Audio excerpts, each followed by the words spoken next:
On the Yukon Trail by Roy J Snell. Recording by Tom Penn.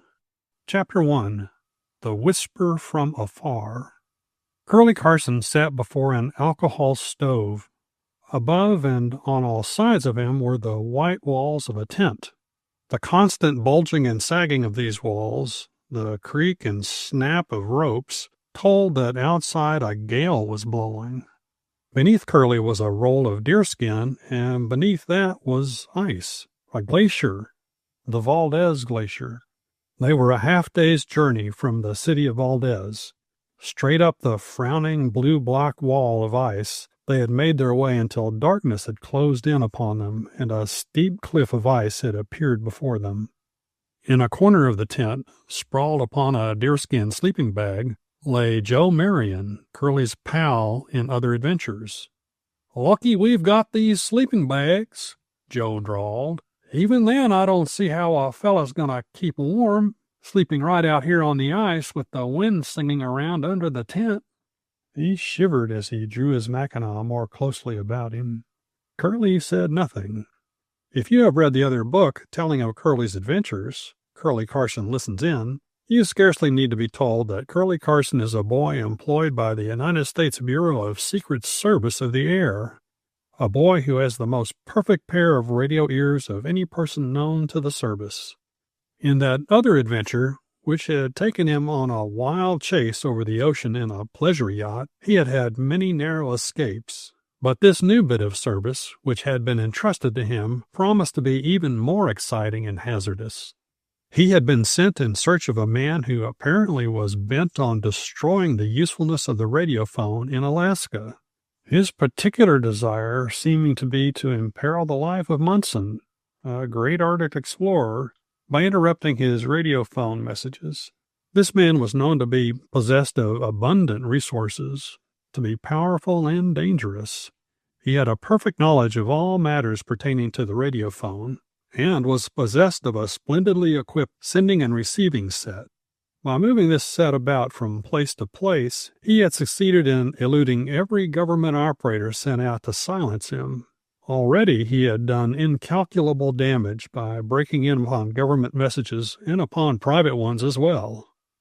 Just at this moment, Curlie sat cross-legged upon his sleeping bag, with head and shoulders drooping far forward, as if weighed down by the radiophone receiver which was clamped upon his ears. He appeared half asleep. Yet every now and again his slim, tapered fingers shot out to give the coil aerial, which hung suspended from the ridgepole of the tent, a slight turn. "I don't see how we're going to get the rest of the way over this glacier," grumbled Joe. "That wall looks straight up, slick as glass, too. How you ever gonna get 3 sleds and 800 pounds of junk up there? Ought to have taken the lower trail. What if it is 3 times as far? Good trail, anyway." "Leave that to Jennings," murmured Curlie. "Oh, Jennings!" exclaimed Joe. "Maybe he doesn't know so much. He's been gone too long already. What's that package he took with him? Gave us the slip already, maybe. Might be just a frame-up to keep us from making good time." "Jennings looks all right to me," persisted Curlie. He gave the aerial another turn. "Well, anyway—" "Shh!" Curlie held up a warning finger. His nose was wiggling like a rabbit's when he eats clover. Joe knew what that meant. Curlie was getting something from the air. Curlie started as the first word came to him, a whisper. He had heard that whisper many times before. For many days it had been silent. Now she was speaking to him again, that mysterious phantom girl of the air. As he eagerly pressed the receivers to his ears, he caught, faint as if coming from afar, yet very distinctly, the whispered words. "Hello, Curlie. I wonder if you are listening in tonight. You are on your way north. I wanted to tell you the man you were after is on the Yukon Trail, coming south. He started yesterday. You may meet him, Curlie, but be careful. It is big, Curlie, and awful, awful dangerous." Cold beads of perspiration stood out upon the tip of Curlie's nose as the whisper ceased. He had measured the distance. The girl was 1,000 miles away to the north. So that was it? The man he had been sent to track down by means of the radio compass was coming south over the trail. They would meet. He wondered how and where.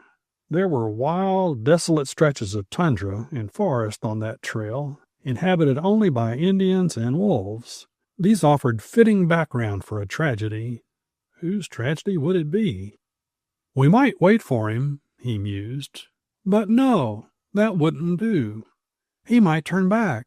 Then all that time would be lost. No, we must press on. We must get off this glacier at once. In spite of his optimism, this glacier bothered him. He had taken this trail at the suggestion of Jennings, a man who had gone over the trail during the gold rush of '98, and who had offered to go with them now without pay.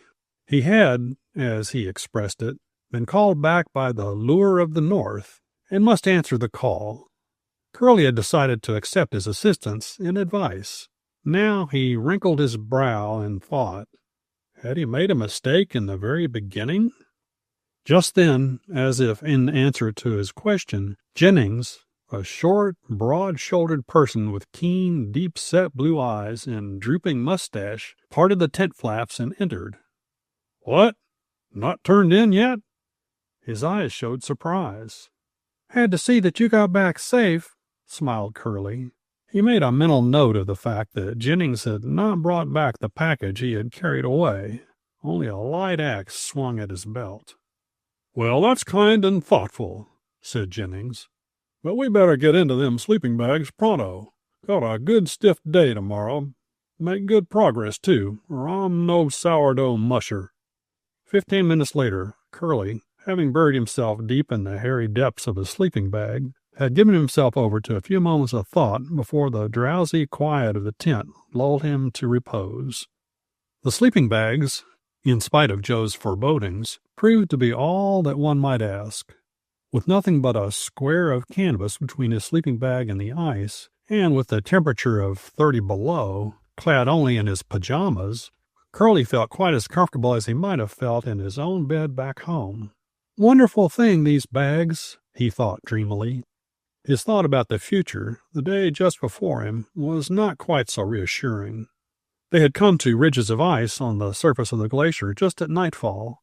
There were many of these ridges. Dogs without sleds could climb them, but up their slopes they could not pull a pound. A man climbed them with difficulty. His feet slipping at every attempted step, he was constantly in danger of being dashed to the bottom. How were they to pack 800 pounds of equipment and supplies over these seemingly insurmountable barriers? Yet he dreaded to think of turning back. That meant 4 days of travel to reach a point which, straight over the glacier, was but 20 miles before them. Oh, well, he sighed at last. Let tomorrow take care of itself. Perhaps Jennings really knows a way. He doesn't look like a four-flusher. With that, his mind turned for a moment to the girl, the Whisperer.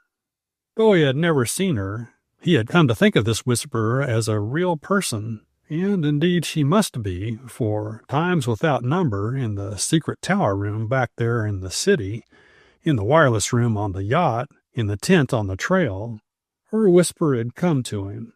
Always it told him of the doings of one man, the man he had been sent after. But what sort of person? He had pictured her to himself as a small, dark, vivacious girl with snapping black eyes, yet that was only a piece of fancy. He knew nothing about her save the fact that she seemed always near the man he now was seeking. He wondered vaguely now whether he would meet her upon this trip.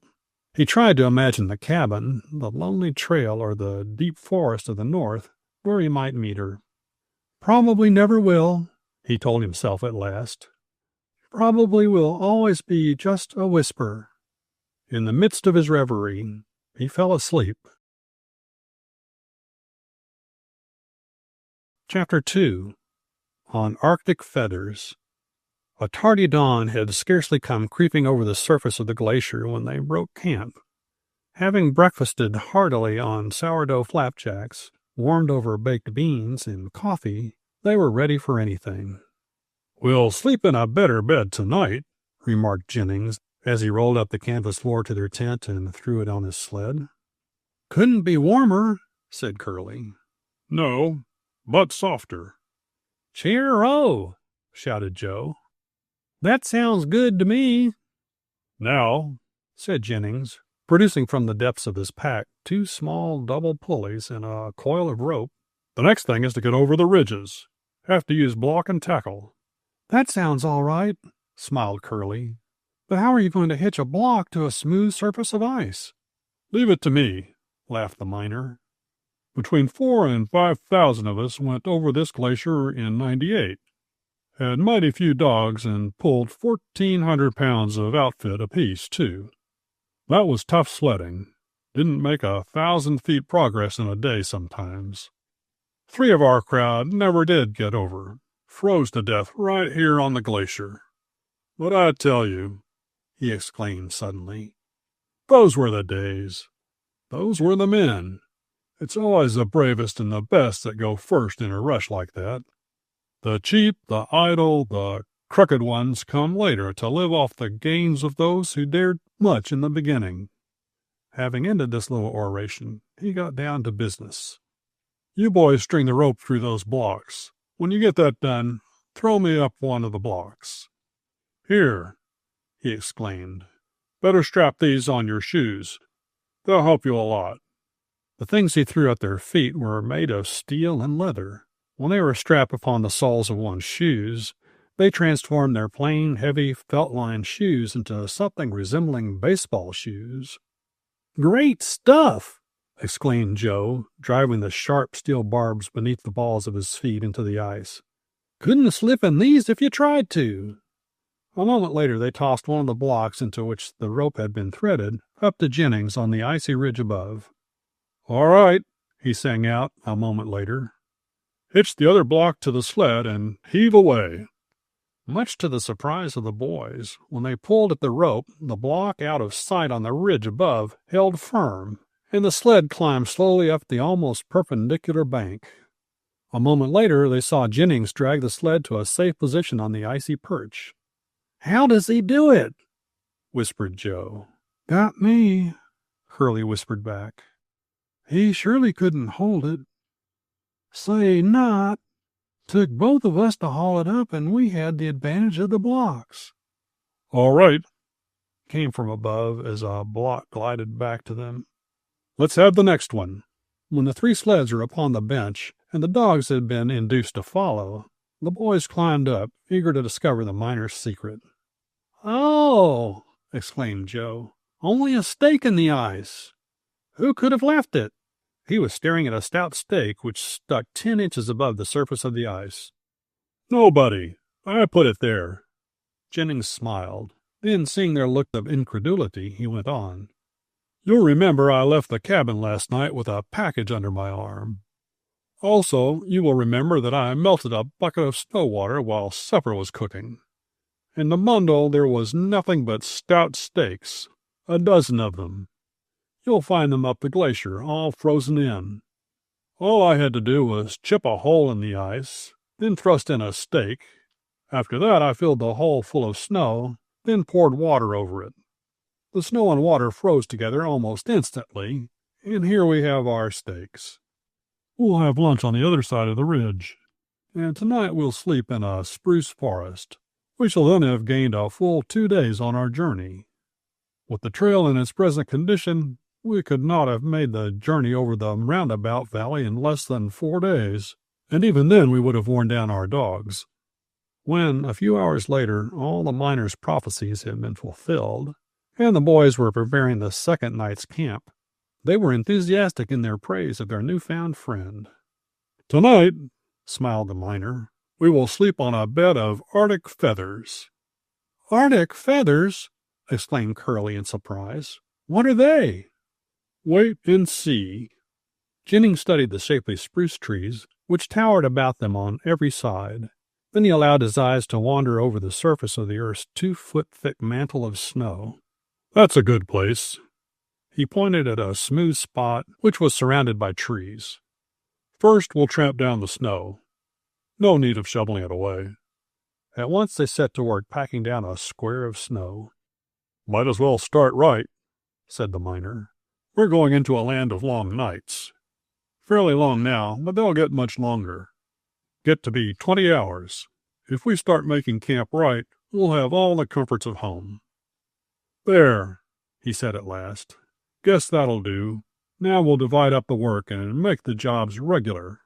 Each fellow do the same thing every night. System. That's what you need on the trail, as well as in business."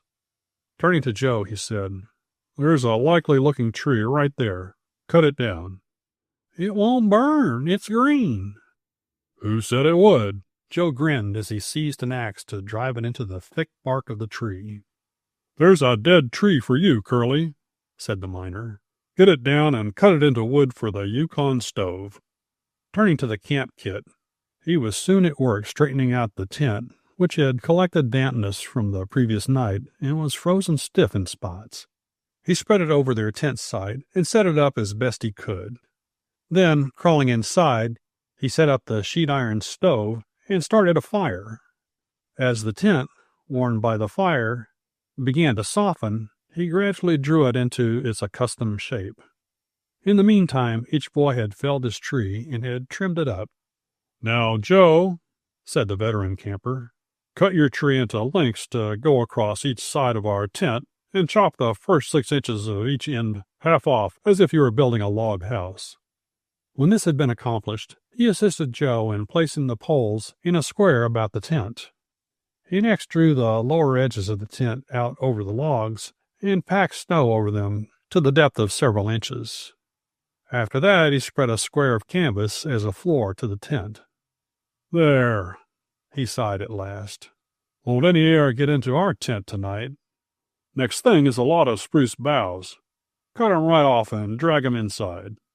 When the tent was packed half full of boughs, he took out a large clasp knife and began to clip off small twigs on the branches. The boys followed his example.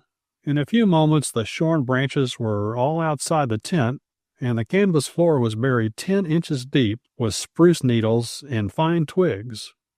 "Now," said the miner, "the two of you hold up the stove while I spread a canvas over the whole of it, and our camp is made." "Just like an old-fashioned feather bed," exclaimed Joe, as he bounced down upon the springy bed of twigs. "That's it," smiled the miner. "Those are Arctic feathers. If we take time to make a camp like this every night, we'll get a lot of comfort out of it and be all the better fitted for the trail. I'll go out and set up a shelter for the dogs while you boys get supper. Then we'll be through for the night."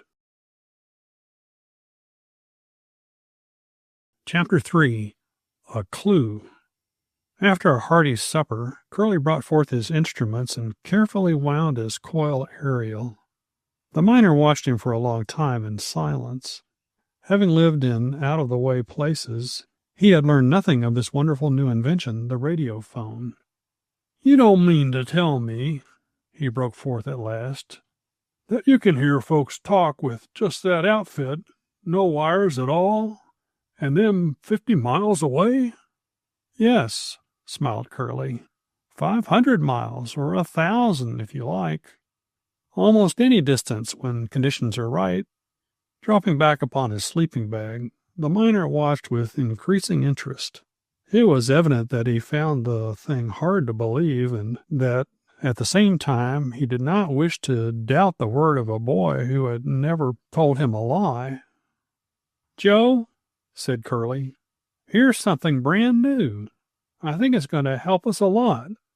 He placed a small instrument on top of a metal box, then connected it by a tube to a loudspeaker. After that, he tuned in on the 750-meter wavelength and spoke a few words into the transmitter. Having done this, he settled back as if to await an answer. Presently, a loud jumble of sound, resembling nothing quite so much as a flock of crows fighting over a carcass, began coming forth from the loudspeaker. Joe Marion's brow wrinkled. At the end of 3 seconds, he exploded. "Tune her up, why don't you?" Curlie grinned, but did not move. "No use letting it go on like that. expostulated Joe, making a move to take a hand in the business. He might be sending something important. He is, said Curlie, pushing his companion back to his seat. He's saying something mighty important. That's why I don't change it. I told you I had something new. Can't you wait to see it tried out? Sinking back into his place, Joe listened to the strange clack-clack in silence. A few seconds later, the sound ceased.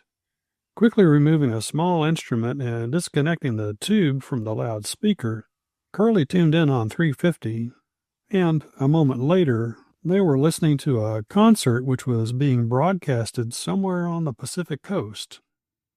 "Do you mean to tell me that thing is a phonograph?" said Jennings. "No," said Curlie, "I don't. That music comes to us over 500 miles of space, perhaps 1,000. Seattle, Vancouver, San Francisco. I don't know which." Again the miner was silent.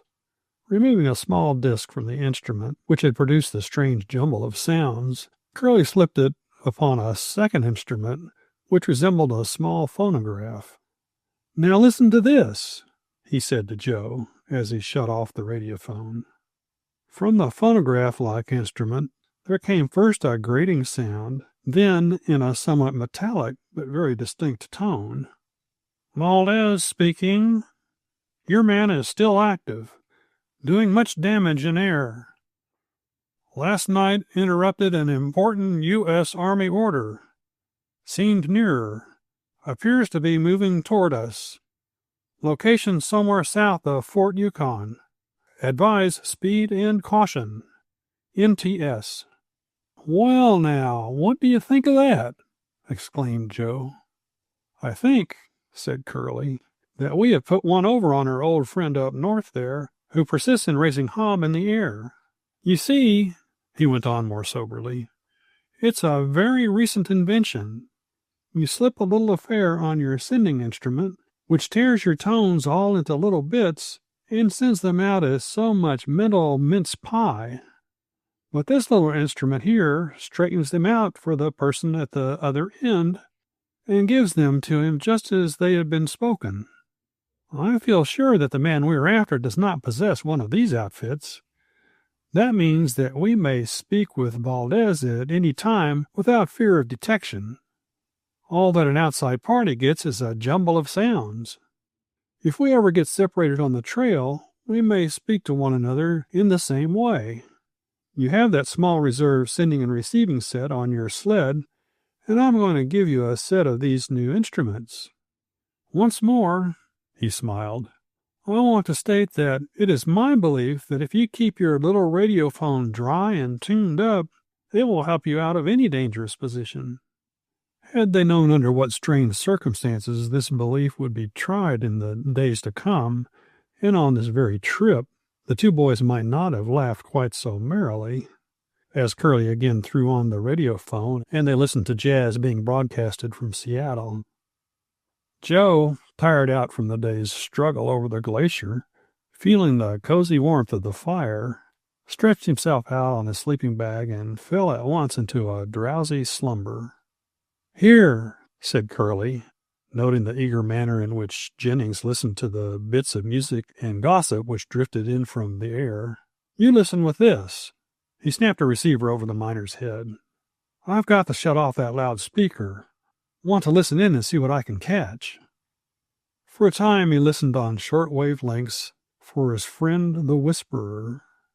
At last, having given that up, he tuned in on long wavelengths and at once began picking up something.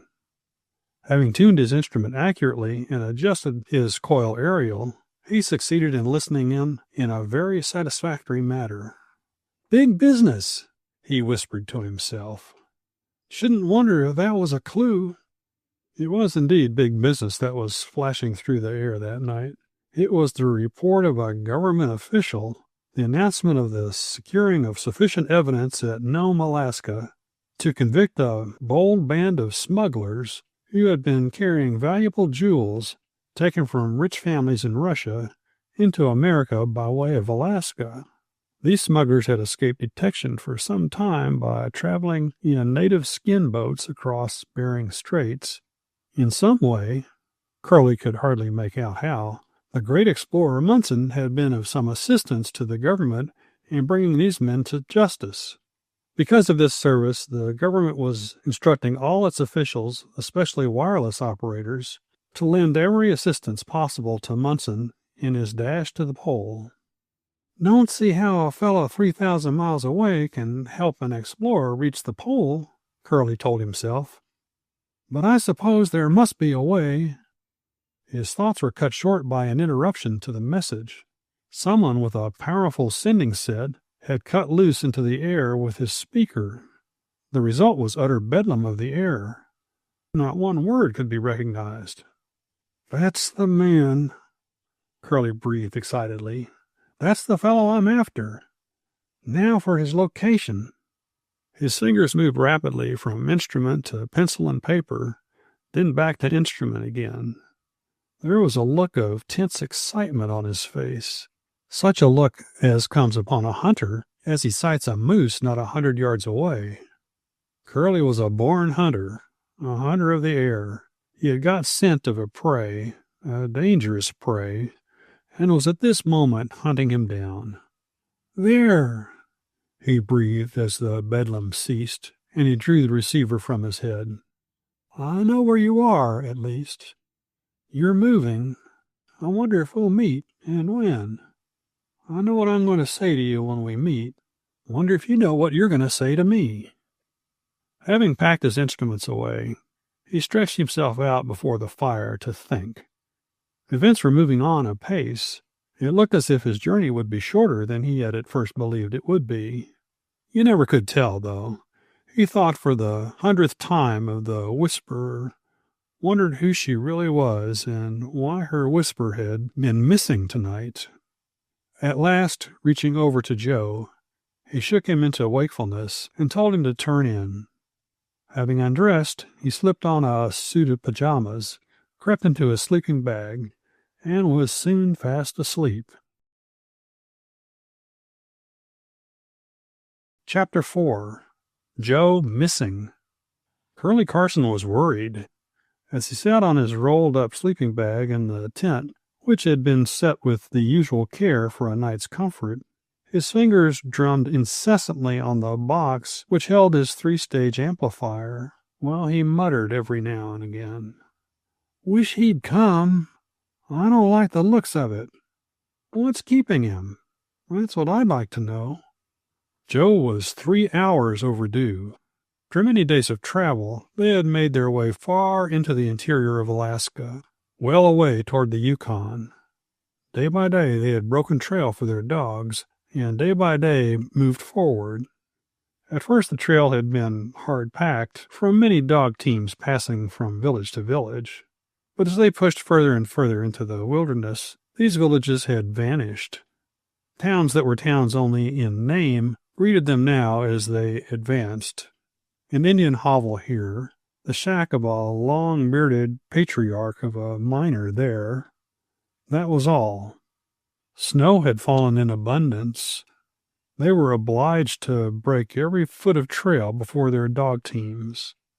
Food was scarce. The question of feeding their dogs had become a problem. Then, only this very afternoon, an Indian had told of a cache of caribou meat some 10 miles away in the forest. If they would wait for him to bring it, they would have fine, fresh meat in abundance. The boys had debated the question. They were eager to go forward.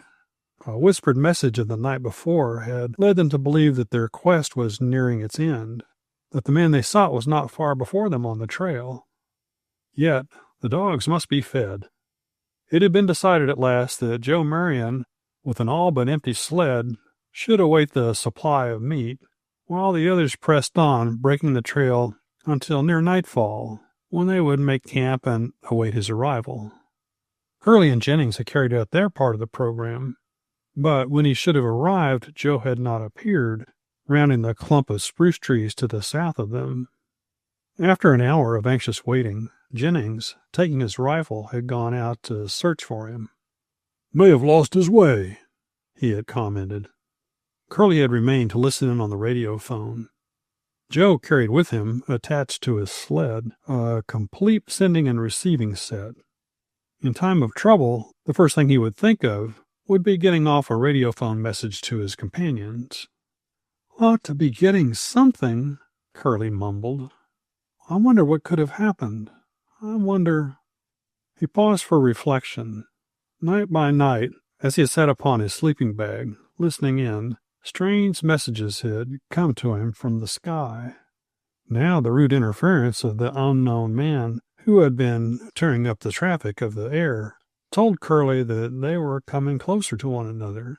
And now the whisper of the girl, that ghost-like creature who appeared to haunt the track of the lawbreaker, told Curlie of the day fast approaching when he and the outlaw of the air must meet face to face. At such times he had wondered if he should then meet the girl as well as the man. On the previous night the whisper had informed him that they were but 75 miles apart. "Coming, coming," Curlie had whispered to himself. The trail had been heavy. They had made but 15 miles. What of the stranger? How far had he come? Curlie's heart skipped a beat at the realization that he must be very near at hand.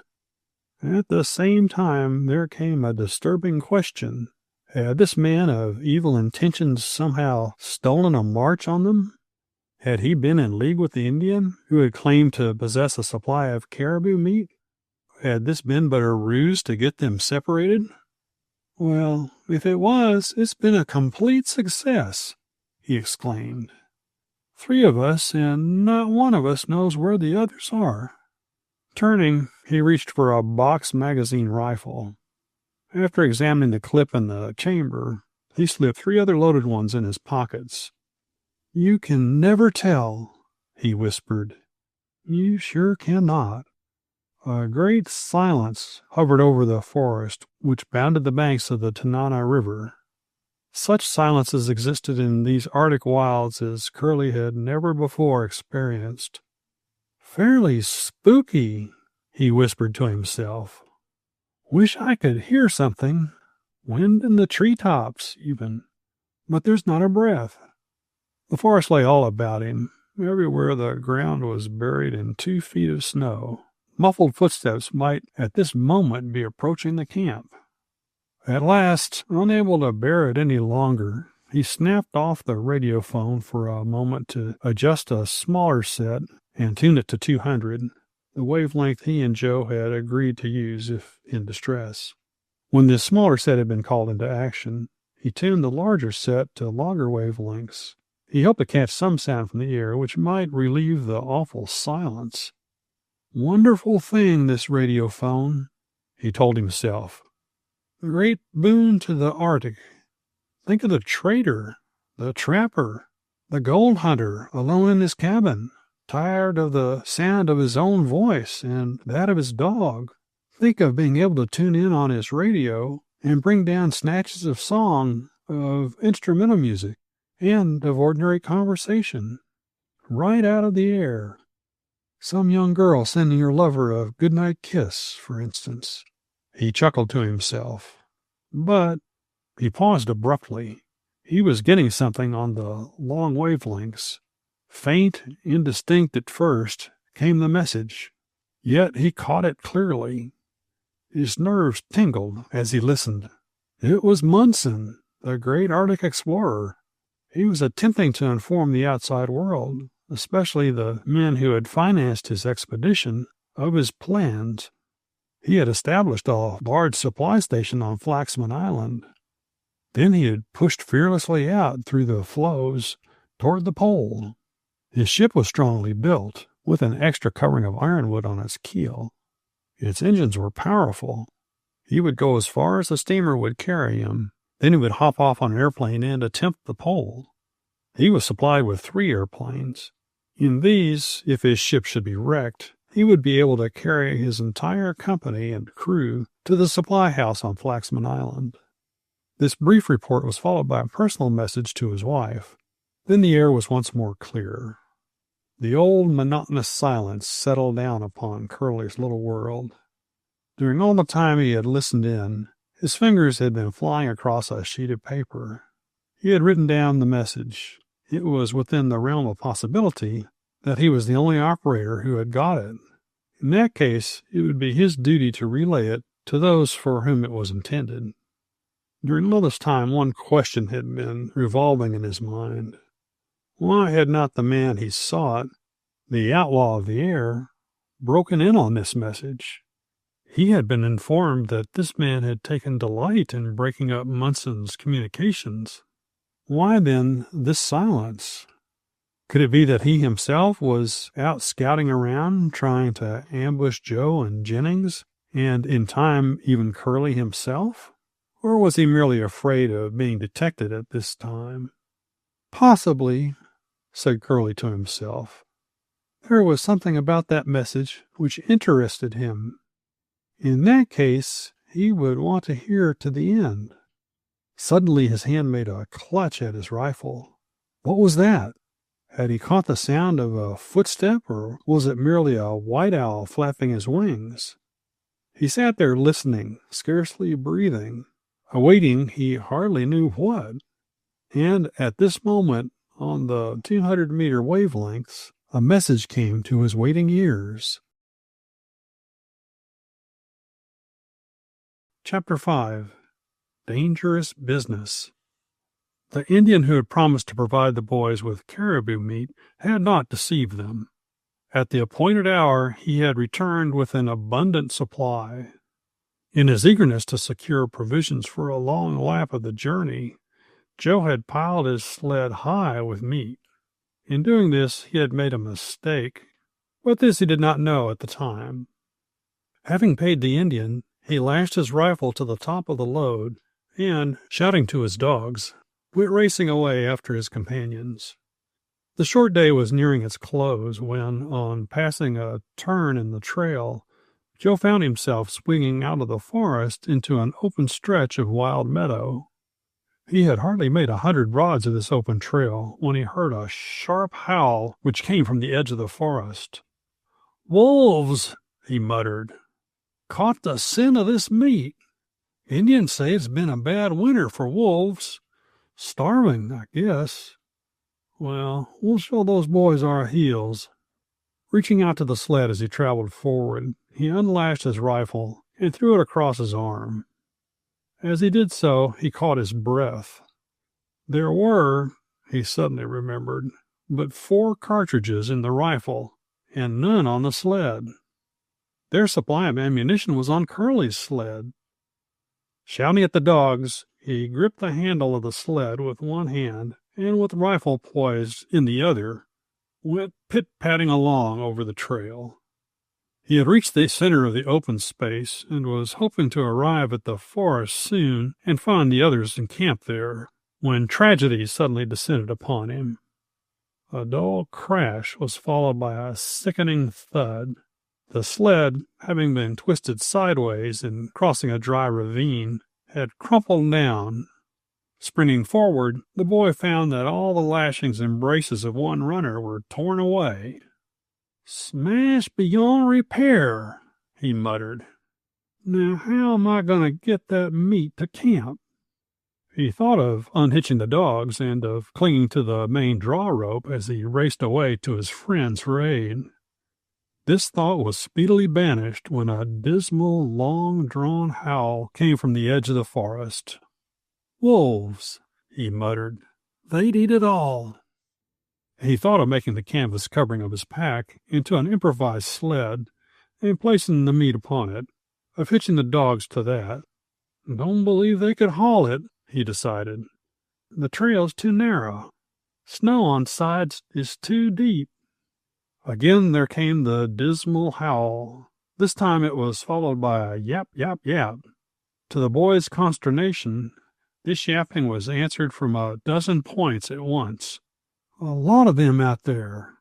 Gaunt, hungry beasts. Dangerous, I guess. Again he thought of the 4 cartridges. They were not enough. He might be obliged to cut his team loose and make a dash for it. The dogs heard the challenging call from the wild creatures of the forest and bunched together as if for defense. Their manes stood straight up. The leader, a part hound, was growling in a low tone as if talking to himself. This team of 5 dogs which Joe drove was a pickup team. Besides the part hound leader, there was 1 husky and 3 dogs of uncertain breed. The husky's teammate, Sport, was slight of build and inclined to shirk. The 2 wheel horses were short, stocky fellows who worked well in traces and showed signs of being good fighters. Like some scout preparing for an Indian attack, Joe now loosened the dogs' traces from the sled. But that they might not rush out heedless of danger, to be cut up by the merciless fangs of the wolves, he chained each dog to the sled. "Time enough to let you at 'em later," he murmured. He felt a certain amount of security in their companionship. Just what he meant to do, he did not for the moment know. Darkness had fallen. Like twin glowworms, the eyes of the wolves shone at the edge of the forest. Already some of them were creeping out into the open. There were a number of them. Just how many he could not tell. The one that sent out the call was probably the daddy of a large family, he told himself. And he's invited the whole family to a feast. But, he said as he set his teeth hard, there won't be any feast if I can help it. Leaning his rifle against the sled, he dropped his chin on his hands to lapse into deep thought. Then suddenly he leaped into action. "Why didn't I think of that before?" he exclaimed as he tore at the wrappings of the sled. He had thought of the radiophone equipment packed away on this sled, the reserve outfit which always rode there. "If I can get it set up," he told himself, "I'll be able to call Curlie. Then he and Jennings will make a dash for it. With rifles and plenty of ammunition, they'll beat the wolves off. We'll feed some of their carcasses to the dogs and have that much more caribou meat for ourselves." His fingers trembled as he unpacked the detector and set it firmly upon the overturned sled. He had caught the gleam of a pair of flashing eyes much closer than he had thought the wolves would dare to come. He had caught, too, the ominous sound of chopping jaws.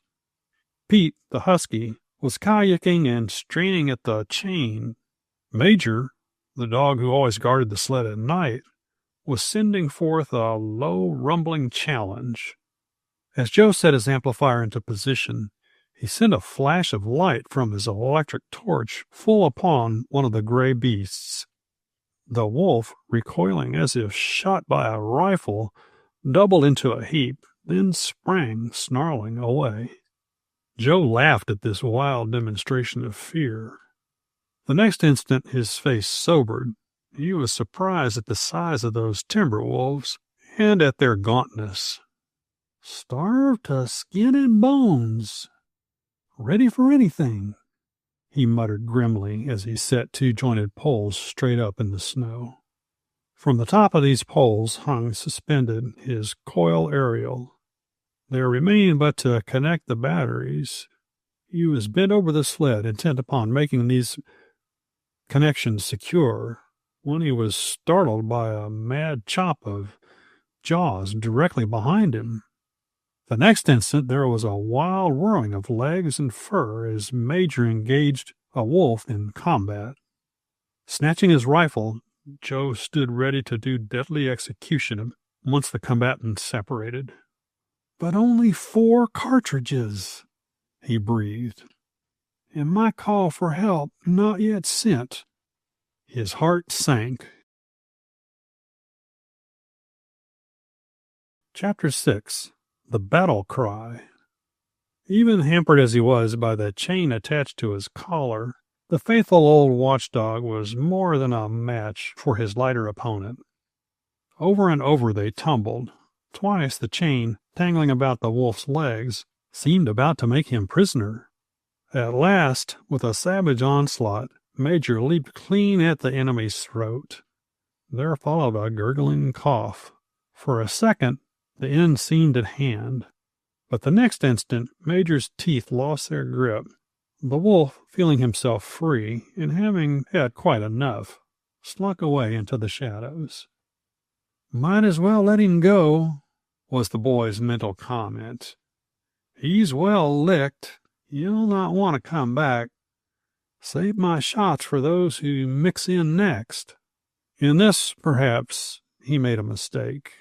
Bleeding from many wounds, the wolf carried a rank scent of battle and blood back to his companions, a scent more maddening than was that of the frozen meat upon the sled.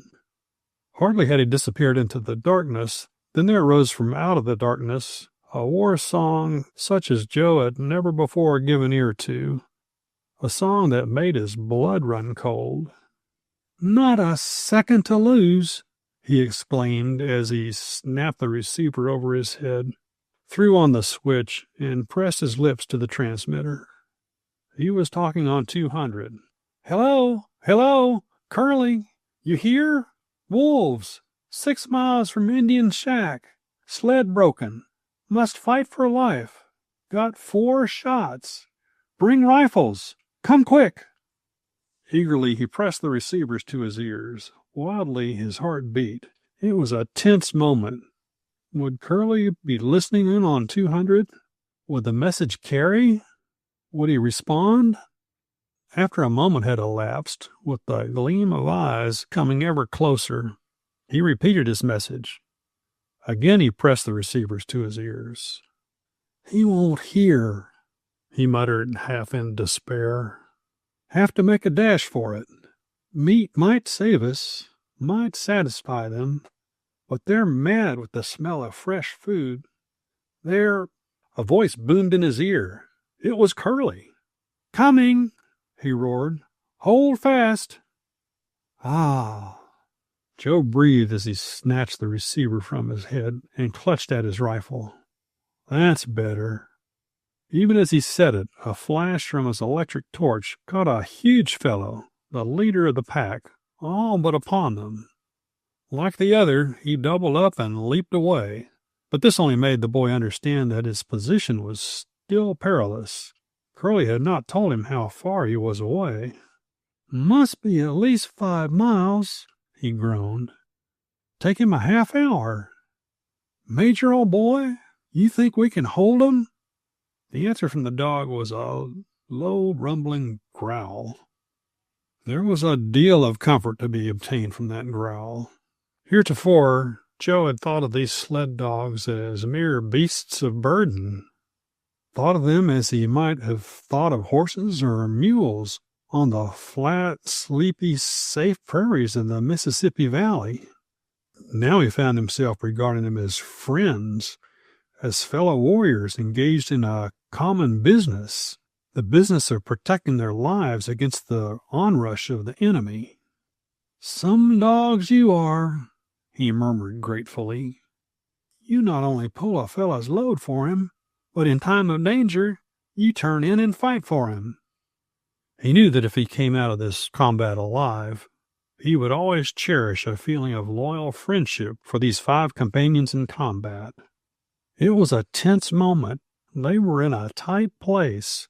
A chill raced up his spine, and his knees trembled as he caught the gleam of new pairs of eyes burning holes into the darkness. Others had heard the blood-curdling war song and had come to join in the battle. The flash of the torch held the beasts at bay for a time, but at last it only maddened them as they pressed closer in. Joe was in despair. Should he loose the dogs? He scarcely dared. They would rush out at those burning eyes and be destroyed. Then he would be alone. And yet, if worst came to worst, if the enemy rushed in, there would not be time to loose them.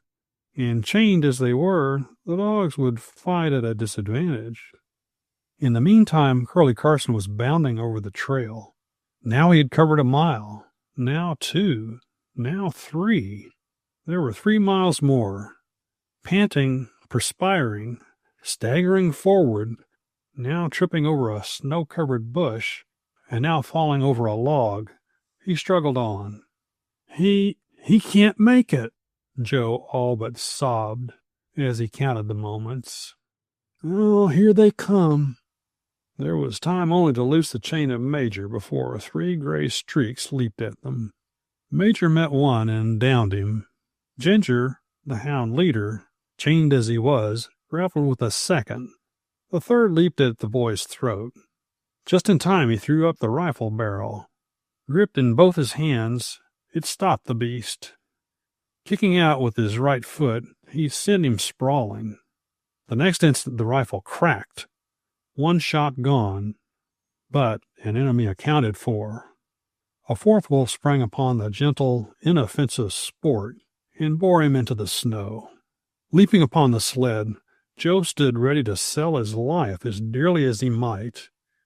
Catching the ki of Pete, the husky, he reached over and unsnapped his chain to see him leap at the throat of the nearest enemy. "They're coming, coming," Joe sang out. All fear had left him now. He was in the midst of a battle. That they would win this battle, he did not dream. Curlie could never reach them in time. But, like Custer's men, they would die game. Sport was down. Major was strangling the life from a clawing wolf. Ginger was engaged in an unfinished battle. 2 wolves leaped at their sled, one from either side. The rifle cracked. A wolf leaped high and fell. The second sprang. He was instantly met and borne to the snow by Bones, the second wheel horse. But now they came in a drove, 5, 6, 7 gaunt gray beasts with chopping jaws. With deliberate aim, the boy dropped the foremost, then the second. Then, calmly clubbing his rifle, he waited. The foremost wolf was not 2 yards from the sled when Joe was startled to hear a rifle crack and see the wolf leap high in the air. He was astonished. Curlie could not possibly have reached his objective in this time. Who was this man, his deliverer? Leaning far forward, he tried to peer into the darkness as the rifle cracked again and yet again. Chapter 7. Revenge for a Lost Comrade. For a second, as he stood there on the sled, with the big Arctic moon rising above the forest, with the crack of the strange rifle, the roar of dogs and the howl of wolves dinning in his ears, Joe fancied himself acting a part in the movies. It was too strange to seem real. This lasted but a second. Then, realizing that the battle was more than half won, but that some of his dogs might be in danger, he sprang from the sled. The next instant, with the butt of his rifle, he crushed the skull of a wolf whose fangs were tearing at the throat of a dog. The wolf, crumpling over, lay quivering in death. As he bent over the prostrate dog, he saw that it was Sport. Frightened, bewildered, disheartened by the crack of the newcomer's rifle, the remnant of the wolf pack took to its heels. Soon, save for the growl and whine of dogs, silence reigned in meadow and forest. The man with the rifle stepped forward. To Joe's surprise, he saw it was Jennings. "Why, it's you!" he exclaimed. "Who did you think it might be?" laughed the miner. "Why, it might have been most anyone. Might even have been the man Curlie's looking for, the outlaw of the air. I thought you were with Curlie. Curlie's coming. Must be most of the way here." "Then," said Jennings quickly, "I'd better go back and meet him. Then he and I will go back and bring the other sleds. Here." He handed Joe 2 clips of cartridges. "Guess they'll not come back. Never can tell, though. You'll be safe with these." He turned and walked quickly away. Left with his dogs and his outfit, Joe made a thorough examination of things. 3 of his dogs, Ginger, the leader, Major, the sled guard, and Bones, his teammate, were sitting on their haunches or curled up licking their wounds. "Sport's done in. he murmured with a queer catch in his throat. Dogs get to be a fellow's pals up here. Pete's missing. Rushed out after the retreating enemy to avenge his teammate, I guess. Only hope he doesn't get the worst of it. 5 dead wolves lay near the sled. These he dragged into a pile. Enough pelts there for a splendid rug, he told himself. I'll get some Indian woman to tan them. Then, realizing that it would be some time before his companion would return, and having nothing else to do, he began skinning the carcasses. He had nearly completed the task when from the edge of the forest there came a long-drawn howl. What, again? He exclaimed, seizing his rifle. All right, come on. I'm ready for you this time. A pair of fiery balls shone out of the shadowy edge of the forest. Lifting his rifle, he took steady aim. His breath came quick. To shoot in the quiet calm of perfect self-composure was quite different from a pitched battle. He had a perfect bead on the spot between the eyes when the creature moved. He came a few paces closer, then again halted and howled. And now once more the boy had a perfect aim. His finger was on the trigger. It was a high-power rifle. The shot could not fail. Now, he whispered to himself. Now. But at that instant a strange thing happened. Old Ginger, the leader, answered the creature's call. The answer was not hostile, but friendly. Joe's rifle dropped with a soft plump into the snow. The next instant he cupped his hands and shouted, Pete! Pete! You old fool! Come on in here! You nearly got shot! It was indeed Pete, the husky. He had returned safely from his expedition of revenge for a lost comrade. As he came trotting in, head up and ears pricked forward, he marched straight up to Joe, as a husky will, and jamming his nose straight against his leg, gave a big sniff. After that he curled up with his comrades to lick his wounds. 2 hours later, the camp in the forest was once more in order. The meat had been piled high upon a hastily made cache of strong boughs roped between trees. The dogs had been bedded down with spruce boughs. All was snug for the night. They were preparing to turn in. Tomorrow would be a busy day. They would spend the greater part of it in camp. The broken sled must be mended. Joe's dogs must be allowed to recover from the first shock of the battle. Jennings would repair the sled. Curlie and Joe would go ahead breaking the trail on snowshoes for a few miles. This would be the day's work. That, and keeping a sharp lookout for the outlaw of the air. The outlaw of the air? Curlie was thinking of him when there came a rattle from the loudspeaker attached to the receiving set, tuned for long wavelengths. Leaping to the tuner, he touched its knob, twisted it first this way and then that. He touched a second and a third knob, then bent his ear for the message. Another government affair, he told himself. Then, suddenly, as if bursting out of the very room, came a loud "Bar!" Instantly, his hands flew to the radio compass as he muttered, That's him, the outlaw. He measured the distance accurately, calculated the direction, then located it on the map. There, he murmured.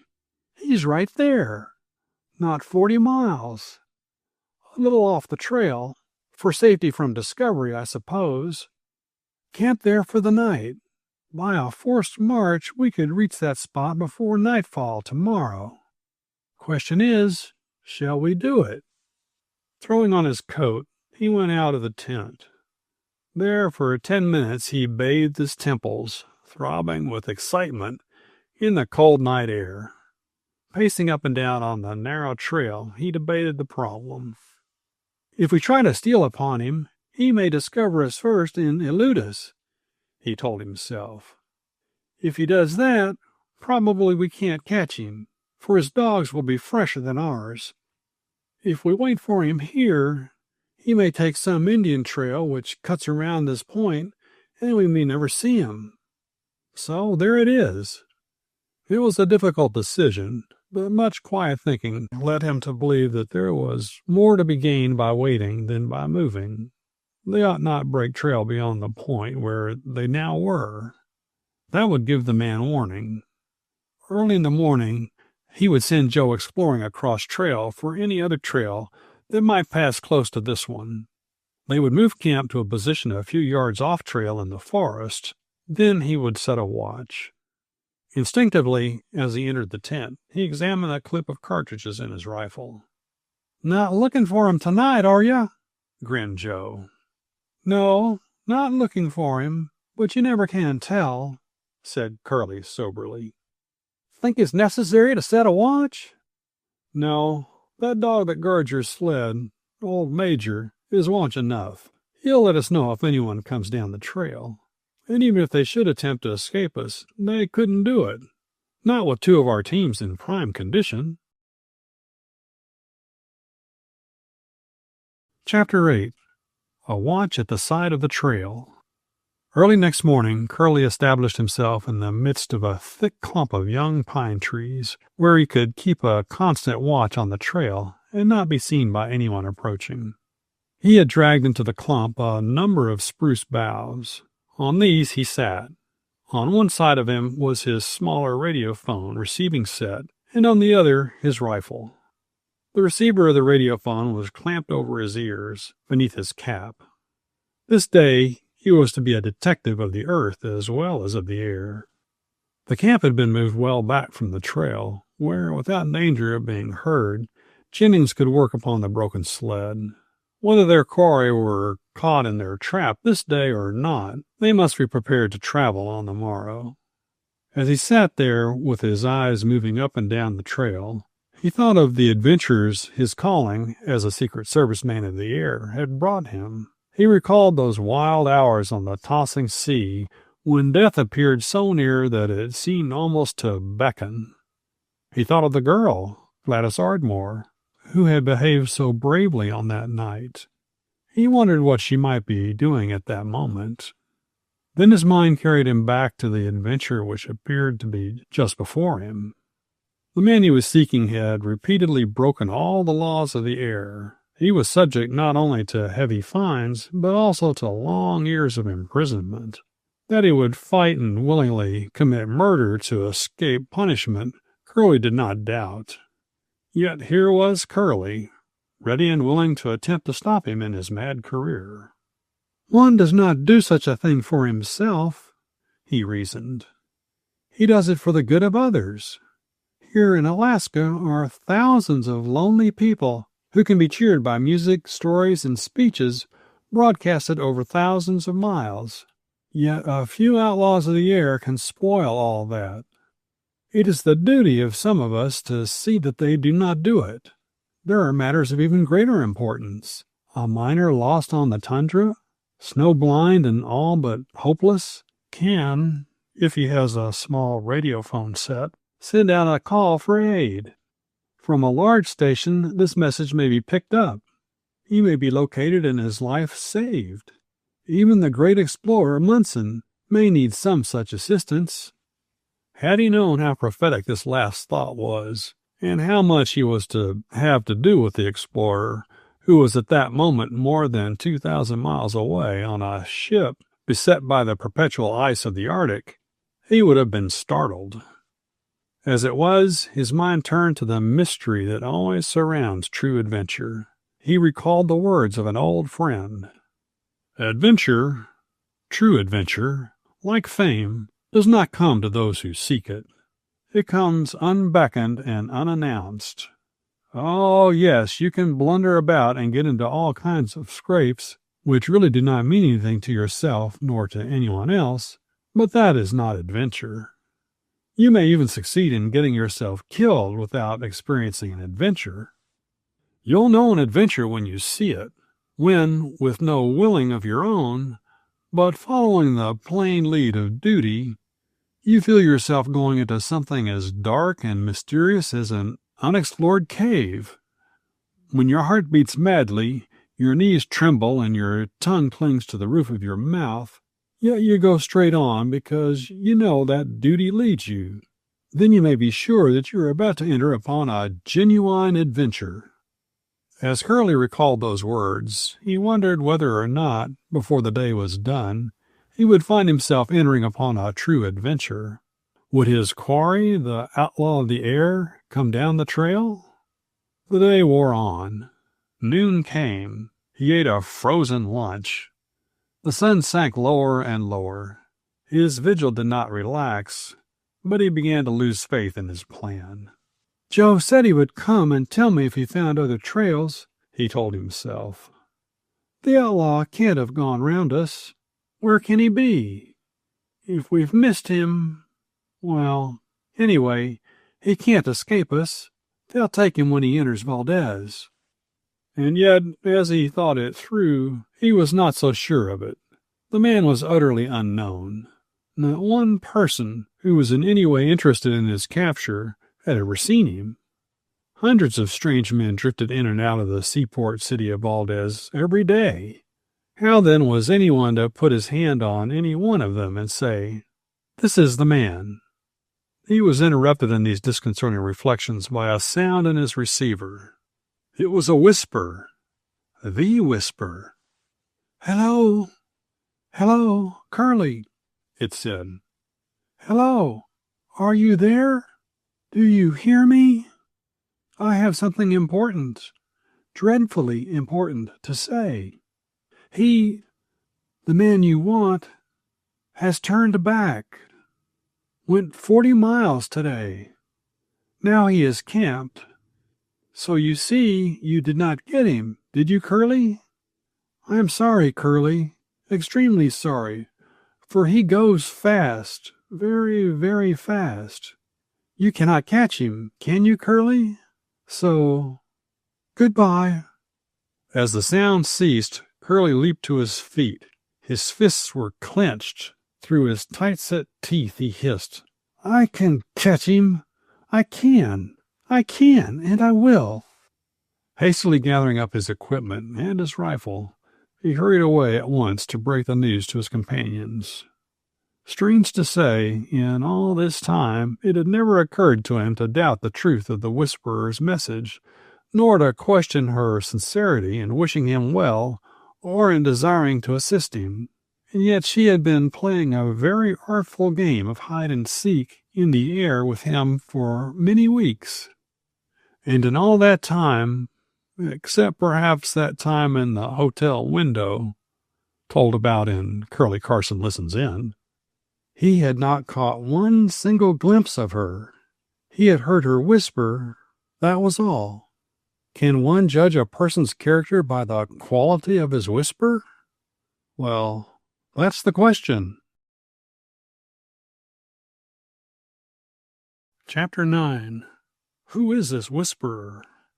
"What does it mean?" puzzled Joe, as Curlie reported the whisperer's message. "Did he listen in last night when I was calling for help? And was he frightened by that?" "Might have," said Curlie. "But anyway, you couldn't help that. You were in a mess and had to be helped out." For a moment the two boys were silent. Then Curlie spoke again. "Might not be that at all. I listened in on a message last night. It was from Munson, the explorer. It was not broken in upon as his others have been. There may have been something in that message which caused the outlaw to turn back." "Well, anyway," he exclaimed, "whatever the cause is, we'll go out and after them the first thing after dawn. Is everything all right? Sled fixed and dogs doctored up?" "Everything's fine as silk." "All right, then. Let's have some chow. After that, we'll turn in. Luck doesn't go with any one person forever. Why, even tomorrow we might catch up with our outlaw friend." "Hardly that," smiled Joe. "We've got 40 or 50 miles of unbroken trail to make before we really get on the scent at all. By that time, traveling on a hard-packed trail as he is, he'll have a big lead on us. There are probably forks and crosses in the trail 100 miles or so further on, so we've got a real task ahead of us. We'll have to be sly as foxes to catch him now. I suppose that's so, Curlie sighed. But we'll get him. See if we don't. Say, exclaimed Joe suddenly. Who is this whispering friend of yours, anyway? Don't know, said Curlie, scratching his head. Ever seen her? I don't know. How's she come to be traveling with this man, anyway? Can't say. Mighty queer, I'd say. I'd say as much myself. Queer and interesting. I may as well admit that I am as much interested in coming up with the Whisperer as I am in catching this outlaw. Well, we won't do either if we don't eat and turn in, said Joe as he reached for the frying pan. Joe's prophecy that they would not at once catch up with the man they sought proved correct. The first 2 days they struggled forward through soft snow over a trackless wilderness. Then they came upon the campsite of the outlaw, his last camping place before he turned back. To Curlie, this was a thrilling moment. It was the first earthly sign he had ever seen of this strange pair, the outlaw and the Whisperer. Heretofore, he had followed only the trackless trail of the air. Now he had footprints of a man and of many dogs to go by.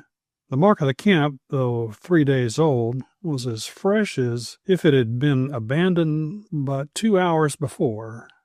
There had been no snowfall. There was never a breath of wind in that forest. As long as his trail is not joined by any other, Jennings told the boys, we can follow it with our eyes shut. We could do that 3 months from now.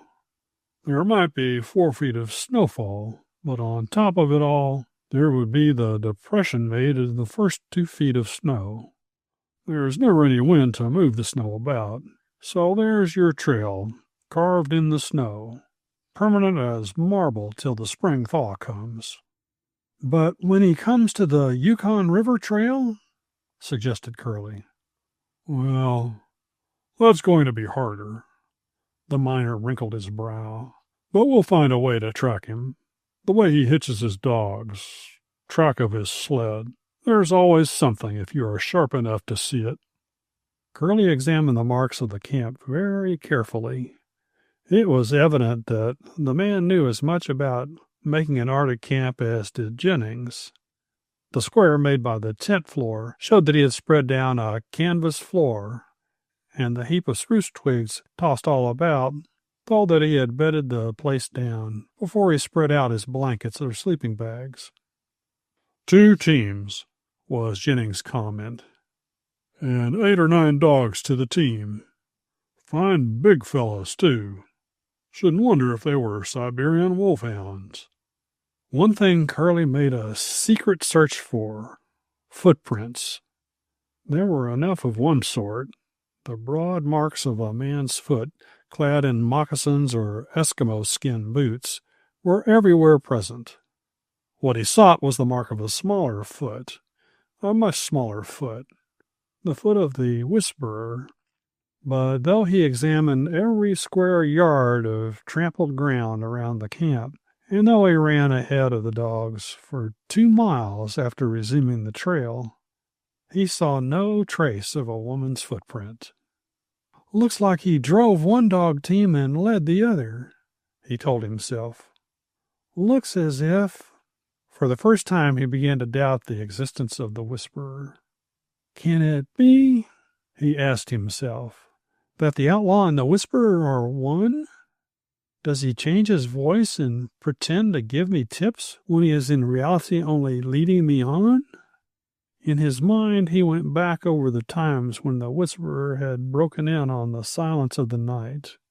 There had been those 2 times when he had been listening in at the secret tower room back there in the city, told about in Curlie Carson Listens In. There had been 2 times when he had caught her whisper out over the sea.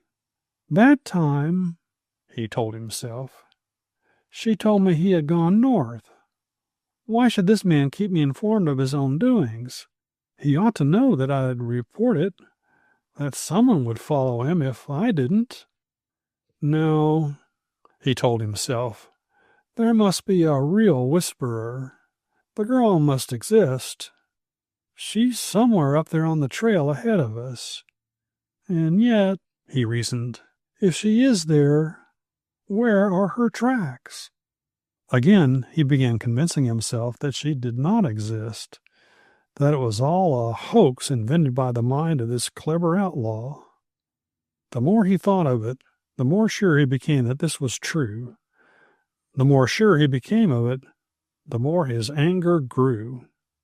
To be shamed, to be tricked, deceived, buncoed by the man you're pursuing, he exploded. That is adding insult to injury. With the plain trail stretching straight out before them, they now traveled far into the night, traveled until dogs and men were ready to drop. Only then did they turn to the right of the trail and set their weary muscles to the task of making camp. Chapter 10. On the Yukon. To follow the trail of the outlaw of the air for the first 4 days was but to trace out his sled tracks in a wilderness that was trackless save for the footprints of caribou, wolf, and bear. But once he had reached the Yukon, all this way changed. There were 3 trails to choose from. Which had he taken? The one to the left, which led up the river, the one to the right, down the river, or the one which led straight before them up one of the branches of the mighty Yukon. The last trail, less traveled than the others, led away toward the Arctic Ocean. He may have taken the downriver trail, for that would carry him farther and farther from communication with the outside world, said Jennings as he searched in vain to distinguish his track from those of scores of other travelers. Might have taken the upriver trail, he went on. He'd be in some danger of getting caught by a message sent on ahead. But since the telegraph wires are down, the message would have to be sent by radiophone, so he could listen in and take up some branch over the hills if he needed to. You don't think he'd go straight ahead, up the branch? Said Curlie. Why should he? The miner looked at him in surprise. Up that trail for 50 or 100 miles, you'll find Indian huts and miners' cabins, here and there. After that, you'll find nothing but a blind trail that grows steeper and steeper. There's no food to be had save wild game, and little enough of that. Why should he go up there? Might run up there for a blind and live with an Indian for a time. If he did, we'd trap him like a rabbit in a hollow stump, declared the miner emphatically. Well, since we don't know which way to go and it's getting dark, suggested Joe, I move that we make camp right here. This suggestion was acted upon, and some 2 hours later, Curlie might have been seen nodding over his radiophone boxes. His companions were fast asleep, but he remained up with the receiver clamped over his head in the rather forlorn hope that the outlaw would let slip some fragment of message which might reveal his whereabouts. Fact is, he told himself, that in spite of all the evidence against it, I still have a sneaking feeling that the whisperer is a real person, a girl, and that she's up here somewhere in the white wilderness. I sort of hope that sooner or later she'll whisper some more secrets to me. In this hope, for the night at least, he was doomed to disappointment. No whispered secrets came to him from out of the air. A message came, however, a message which set his mind at work. He had fallen quite asleep when he was suddenly awakened by a voice in his ear. He recognized at once the voice of the government official who had dictated that other message regarding the band of smugglers caught operating on Bering Straits. The message itself to him was unimportant, or at least for the time it seemed so. It gave more definite details of the evidence procured and stated one fact that was most important. The big man, the one higher up, the brains of the smugglers, had not been apprehended. Indeed, it was not even known who he was. It was thought that he might be at this moment in Alaska. But where? This question could not be answered. The message had proceeded to this point. Curlie had maintained a drowsy interest in it, when he sat up with a sudden start, all awake. The message had been broken in upon by a powerful sending set, which was much nearer to Curlie than was that of the government man. Gotta get him, he mumbled as his slim fingers caressed the radio compass coil. There! Got him! That's it! He was not a moment too soon, for not only had the message ceased, but the interruption as well. Huh! He grunted, scratching his head. Huh! Up there! Wouldn't have believed it. Why, good gracious, it can't be. Yet I couldn't have missed it. How that man travels. 200 miles, and no trail to speak of. Probably none at all. For a moment he sat in a brown study. Then he suddenly shook his fist toward the north. We'll get you now, old boy, he exclaimed. We'll get you. You're breaking trail for us. We'll follow that trail if it takes us right out on the ice floes of the Arctic, and we'll get you, just as Jennings says, like a rabbit in a hollow tree. That is, he said more soberly, if there doesn't come a heavy snow. The man, so the radio compass had said, had taken the trail which led straight away toward the Arctic Ocean. Then for a long time Curlie sat staring at the knob of his tuner. He did not see the knob. He did not see anything. He was concentrating, reasoning, thinking hard, trying to put a lot of facts together and make them fit. So the mastermind of the smugglers had not been caught. What if the outlaw in the air proved to be that man? Why might he not? That would explain why he was so continually breaking in upon the message regarding it. And that, he whispered, leaping to his feet and dashing out of the tent in his excitement, that would explain why he appears so eager to frustrate all of Munson's plans to keep in touch with the outside world by radio phone. Munson assisted in breaking up the smuggler band. If the outlaw is their leader, there is nothing he would not do to wreak revenge. And,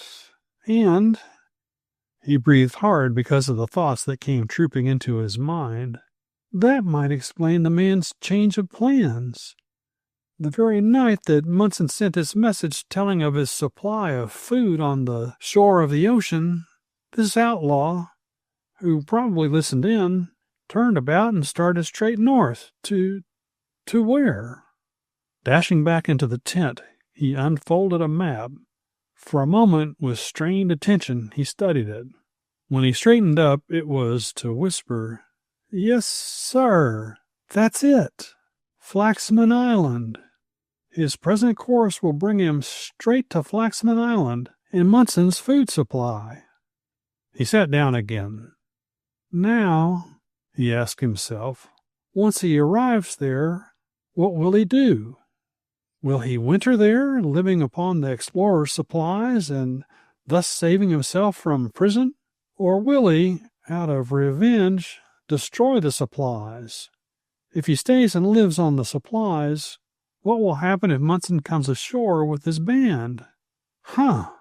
Some interesting problems there. Interesting and foolish, he told himself as he dropped into another mood. All imagination, I guess.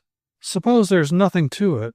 Probably he's not the king of smugglers at all, but just a plain mischief-maker of the air. When he caught Joe's message to me that night when we fought the wolves, he knew he was being pursued and turned back. Now he's hiding out till the storm blows over. Possibly knows where there's a native reindeer herder up there at the end of the stream and over the hills. Well, old top, he again shook his fist towards the north, you might just as well come out of your hole. The storm isn't going to blow over. Your little cabin of false streams is going to be wrecked by it, and that before many days. Chapter 11. A Moving Spot on the Horizon. But the outlaws' teams of powerful dogs had endurance to exceed anything ever before witnessed by those who followed on their trail. Even Jennings was astonished by the manner in which they ate up the miles. "Those dogs are devils," he exclaimed after 10 days of trailing them. "Devils is what they are, and the prince of devils is their driver." Straight north the trail ran. There could be no mistaking it in the soft snow of the forest, as Jennings had said. It might have been followed after 3 months had elapsed just as surely as on the day after it was made. Up frozen streams, over ridges when streams were too rapid to freeze even in midwinter, down narrow Indian trails when snow-laden branches constantly showered the traveler with snow, the trail led. On and on and on, always as nearly as possible due north. At night, camp made and supper over, Curlie, his instruments before him, his receiver over his head, always sat on his sleeping bag, with arms crossed over his feet, with head dropping forward like Jack London's primitive man. He listened for sounds. The sounds he expected to hear were from the air, not from the forest. That was the only difference. Otherwise, he was that same primitive man, hunting and being hunted in turn. He was ever pursuing the outlaw, but who could tell when the same outlaw might face about upon the trail and become himself the hunter? So they moved forward. Once Curlie received a thrill. On examining a camp lately deserted by the one who went before, he came upon a strange footprint. A single print of moccasin or skin boot in the snow. Yet how it made his heart beat. This footprint was much smaller than that of the outlaw. Could this be the whisperer? At first it seemed to him that there could be but one answer. It is. But at that time they were not beyond the creeks and rivers inhabited and traveled by Indians. 2 Indian sleds had not long since passed that way. Might it not be that some Indian woman or girl had visited the camp of the outlaw? So Curlie's certainty was destroyed. Yet he still had a feeling that this might have been the footprint of the whisperer. Nothing more came to him from the air. The outlaw was silent. So too was the whisperer. Night after night, he caught only now and again a fragment of some song or some orchestra production being broadcast thousands of miles away. Now and again there would come fragments of messages from afar, but never anything of importance. From the air they learned nothing of the position of the outlaw, but by examining the signs of camp and trail, Jennings, long accustomed to these signs, was able to announce to them each night that they were drawing closer, ever nearer to the man they sought. Now they were 3 days' journey from him, now 2, now 1.5, now only 1. Faint and far distant, they fancied they caught sight of the column of smoke rising straight above the forest from his campfire. Food became scarce. They had bought dried fish from the last Indian camp they had come upon. Now this had to suffice for both men and dogs. The outlaw, they knew by signs of the trail, had been more fortunate. Once a reindeer straying from some distant domestic herd had forfeited life by crossing his path. At another time, a caribou doe and her fawn had fallen victim to his rifle. "It's tough luck," Jennings had exclaimed. "Him with all that fresh meat, and us with none. But the tables will turn. We're gaining every day. The soft trail for him becomes hard for us after the nights freeze. You'll see we'll get him yet." But where do you think he's headed for? Joe demanded. Can't tell. Jennings scratched his head. Maybe some Eskimo village. Maybe some reindeer camp. And maybe... Did you say Munson had a supply camp somewhere? Yes. Well, maybe he's headed for that. To use it or to destroy it? Destroy it? Jennings stared at him in astonishment. What would be the sense of destroying it? He doesn't know he's being followed. Leastwise, I don't think he does. Who'd think of destroying a winter supply of grub? It wasn't Napoleon who burned Moscow, was it? Joe did not answer, but he and Curlie had their own private notions about the matter. Then, just as they hoped to be closing in upon the prey, two things happened which postponed that great event for many days. They came suddenly out upon the open tundra, where the snow was hard-packed by the wind, where the trail was difficult to follow, and where, with as good a trail as the boys had to follow, the soft snow no longer gave them the advantage, and the outlaw could make as good time as they. Probably better, for his dogs were stronger. Bad luck to us, Jennings stormed. We'll have to follow him straight to the Arctic, and us with no food but a dozen pounds of fish. If we don't watch out, we'll be in full retreat, eating our dogs as we go. Curlie, who had been sitting on his sled silently watching something in the distance, suddenly leaped to his feet, exclaiming, "It moves!" "What does?" demanded Joe. "Something off there to the left." "Think it's him?" "Who? The outlaw?" "No, I don't. What I do think, though, is that it's a reindeer or caribou." A moment later he ordered, "Make camp right here. We got to have meat, and this is our chance." Looking to the clip in his rifle, he turned to go.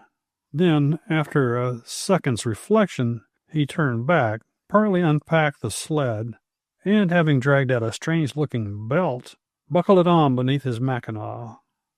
"Just by way of extra precaution," he smiled. Atop the nearest ridge, he turned to wave his hand. Had he known what events would transpire before he saw his companions again, he would most surely have turned back. Not knowing, he shaded his eyes for a moment once more to locate the moving spot on the horizon, then went strolling down the low hill. Chapter 12. A Bad Follow-Up. Having covered half the distance between himself and the brown spot on the horizon, Curlie decided to drop down below the crest of the hill.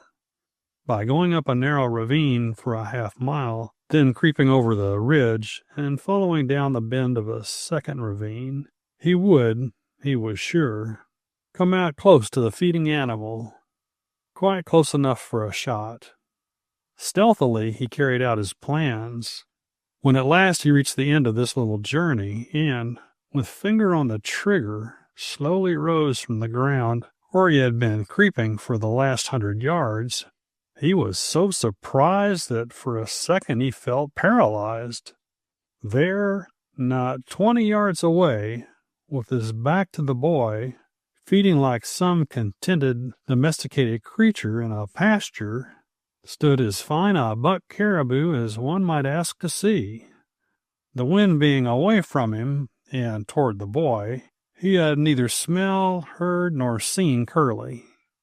He did not even know of the boy's presence there. To say that Curlie was suddenly stricken with buck fever would be putting it mildly. His fingers trembled. Cold perspiration stood out upon his brow. This lasted but a second. Then he was himself again. It was a tense moment. The fate of their expedition might hang upon his shot. The question of going on or turning about must be decided by their ability to procure food. "How," he whispered, "how in time do you shoot a caribou when he's got his back to you?" He hesitated. A shot fired now might not reach a vital spot, yet the creature might at any moment sense his presence and go crashing away over the hard-crusted snow. At this moment he was startled by a loud ack, ack, ack to the right and above him. "Two of 'em," he whispered as he dropped behind the snowbank. The thing he now witnessed both surprised and amused him. A second caribou had appeared at the crest of the steep hill. Having paused there long enough to call to his companion, instead of racing away to a place of gradual descent, he spread out his snowshoe-like hoofs, and with a loud ack, ack, went scooting toboggan fashion down the hill.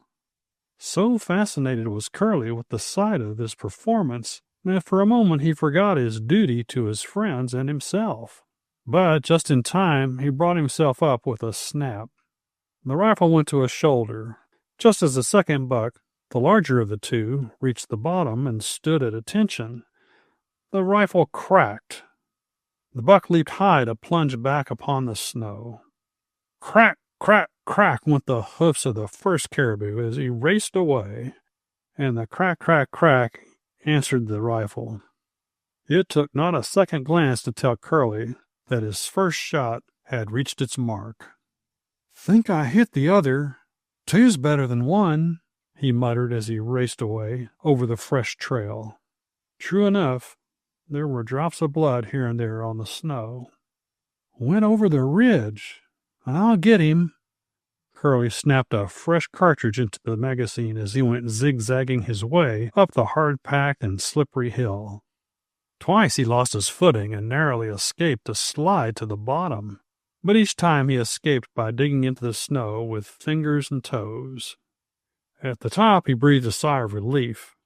For a few seconds he could catch no sight of the caribou, then he saw it disappearing over the next ridge. Just as it dropped from sight, it appeared to stumble and fall. "Done for," exulted the boy. "Just one more ridge and I've got him." For a second he hesitated. It was growing dark. "I ought to go back," he mumbled, "but there'll be a moon in an hour and I can get along without light till then." Hurriedly sliding down the ridge, he made his way up the other. Arrived there, he glanced straight ahead, expecting to see the caribou lying at the bottom of the ravine. But not a brown speck marred the white of the snow. "That's queer," he exclaimed. "I was sure he was done for." By looking closely, he was able to see 4 sharply cut paths in the snow crust. "He tobogganed down and I thought he fell." Curlie grinned. "That's one on me. Well, there's no use to follow him. If he is well enough to go tobogganing, he's not greatly in need of attention. I better go back and tend to the other one." Darkness had fallen. It was with the greatest difficulty that he made his way back to the spot where the dead caribou lay. Once there, he proceeded to cut up the meat. Then, having built a cache out of blocks of snow, which would keep the meat out of the reach of wolves and foxes, he shouldered one hindquarter and turned to go. Then, and not till then, did he realize that he did not exactly know the way back to camp. He had come a considerable distance, and in the eager excitement of the hunt had failed to take note of each turn in his trail, or to fix in his memory the shapes of the hills about him that they might serve him as guideposts. "Pretty pickle," he told himself. "Here I've got a heavy load, and I'll likely as not have to walk 10 miles to make 5. Going to storm, too," he told himself as he studied the hazy horizon. "The mountains were smoking with snow 40 miles away this afternoon. Oh, well, guess I'll make it some way." Shouldering his burden, he went sliding down the hill. He had not been going many minutes before he realized that he was not going to make it some way, not that night at least. A playful breeze began throwing fine snow in his face. As he approached the crest of a ridge, this breeze grew rude. It gave him a shove which landed him halfway back down the hill. "Stop that, you!" he grumbled as he gathered himself up and attempted the hill anew. But the thing did not stop. It grew in violence until the boy knew he was facing one of the sudden, severe blizzards known only on the Arctic hills, a storm which no man can face for hours and live. "It's no use," he told himself. "I just blunder around till I'm hot and exhausted, then sit down and freeze. Better sit down here while I'm still all here." Making his way to a spot somewhat sheltered by a cut bank, he placed his burden on the ground, then set to work with his sheath knife cutting blocks from a snowbank. Out of these he built a snow fort-like affair which protected him on two sides. "Wish I knew how to build a snow house," he told himself. "But I don't, so what's the use to try?" Having accomplished this much, he cut thin strips of meat from the caribou carcass. These he placed upon the snow. When they had frozen, he ate them with relish. He murmured. "Most as good as cooked, and a whole lot better than dried fish." Having eaten, he gathered his garments close in about him and sat down upon the ground. Presently he rose suddenly, and having drawn several small articles from pockets in his belt, proceeded to wind a coil antenna. This, when completed, he hung to the top of his alpine staff, which he had stuck upright in the snow. Then, having thrust a pair of receivers over his head, he sat down again. In the belt there was arranged a complete radiophone receiving set with a range of 200 miles. "Might hear something more interesting than the storm," he told himself. "Brr! It's sure gonna be bad." Chapter 13. Saved by a Whisper. Back in the camp, Jennings was working on an Eskimo-type harness for Ginger, Joe Marion's leader. The white man's collar, which was very much like a leather horse collar, had worn a sore spot on his neck. A harness made of strips of sealskin and fashioned in a manner somewhat similar to a breast collar would relieve this. Joe Marion had gone a short way from camp in the hopes of finding a snowshoe rabbit or a ptarmigan. His search had been rewarded. In crossing a low hill, he had caught the whir of wings and had, a moment later, sighted 3 snow-white ptarmigan. These quails of the Arctic wilderness went racing away across the snow. His aim was good, and, with all 3 of these in his bag, he was sure of some delicious broth and tender, juicy meat that night. He was searching about for other birds when a sudden gust of wind sent cutting bits of snow into his face. "Huh," he grunted, looking away to his left.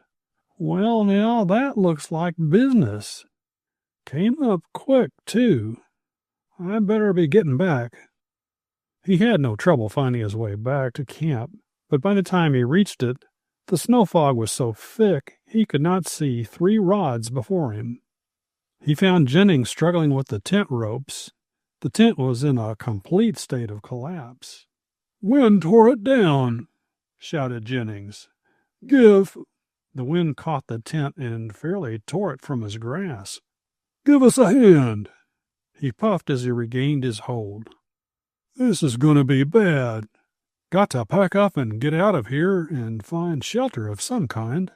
Tent won't stand here.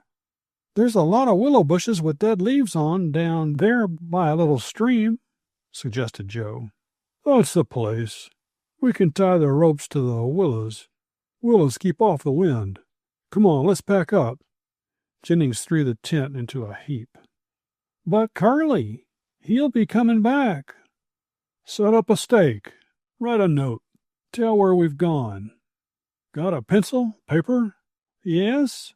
"You write it." Creeping beneath the overthrown tent, Joe managed to scribble a note.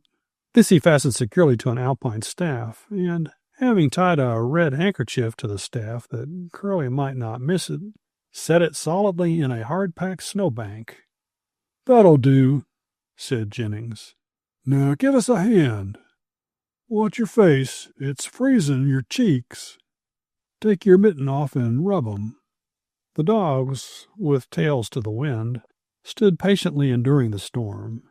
But when Jennings tried to get his team together, they backed, twisted, and turned in such a manner as to render them useless.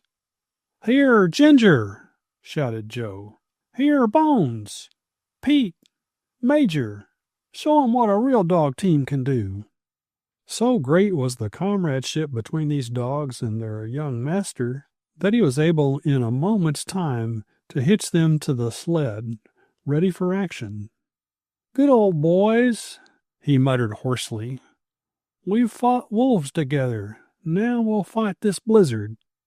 A sled load of camp equipment was soon moving down to the willows by the creek bed. In the course of an hour, they had succeeded in establishing a safe and fairly comfortable camp. The dry willow leaves served in lieu of Arctic feathers, while the stems and branches made a crackling fire whose genial warmth pervaded the tent in spite of the storm. "Now for a feed," said Joe, producing his hunting bag. "What you got?" "Ptarmigan, 3 of 'em." "Good." "We'll save one for Curlie," said Joe, tossing one of the birds into the corner. "It'll be better piping hot." "I'm worried about Curlie," said Jennings, cocking his head on one side to listen to the howl of the storm. "This is no night to be out alone. Ought to do something, only we can't. Not a thing.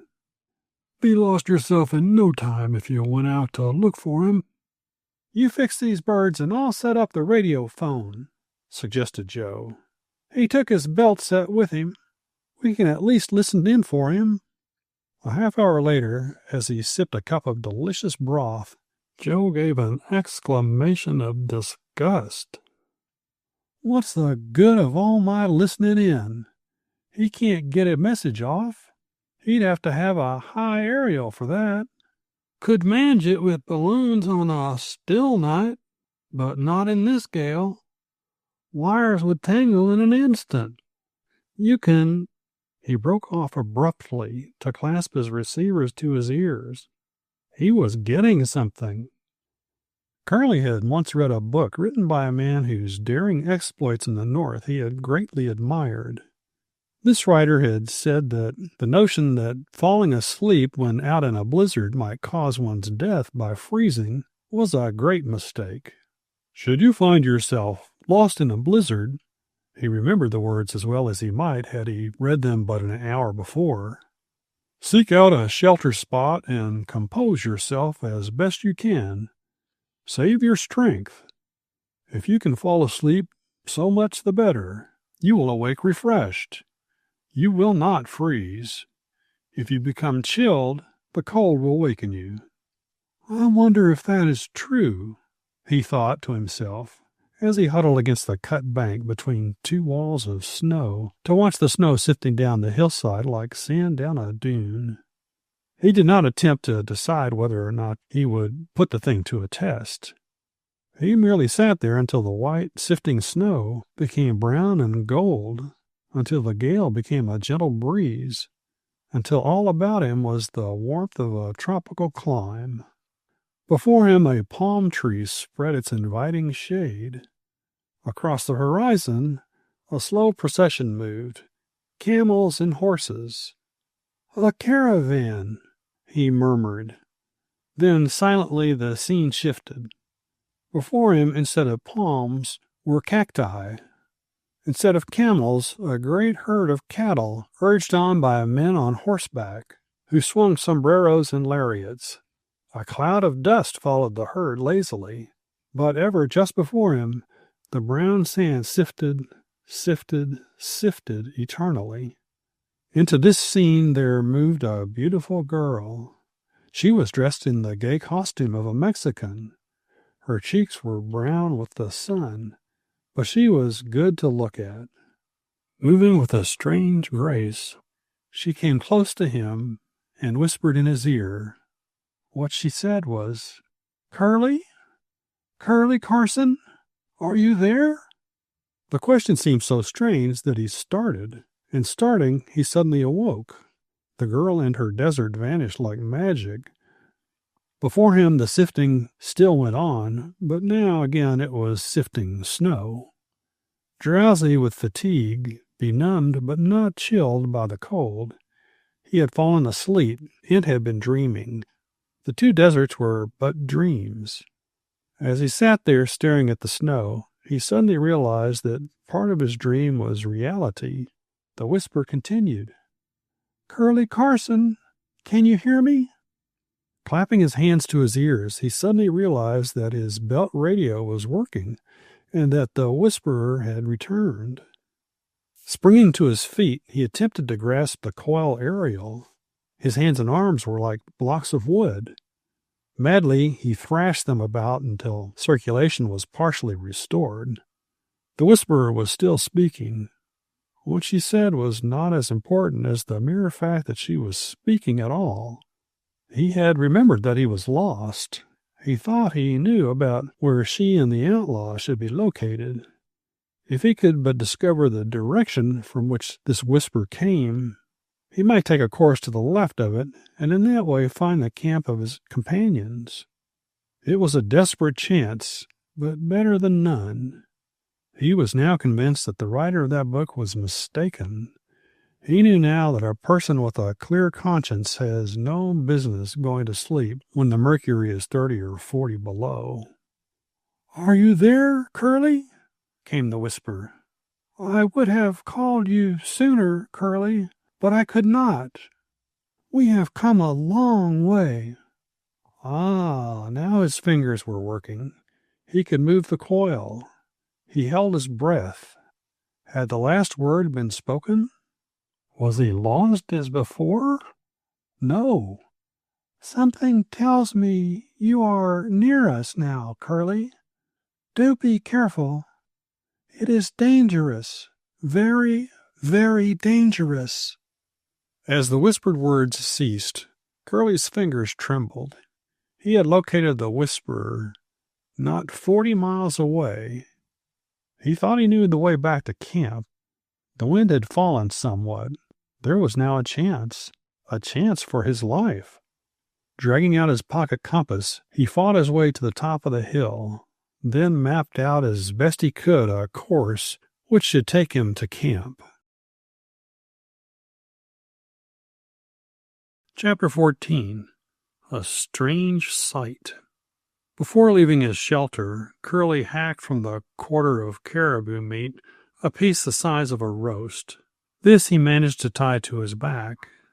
He then faced up the hill and, having reached the top, scrambled and slid to the valley beyond.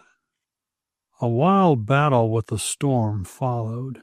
Panting, freezing, aching in every muscle, yet doggedly determined, he fought his way from the hilltop to hilltop.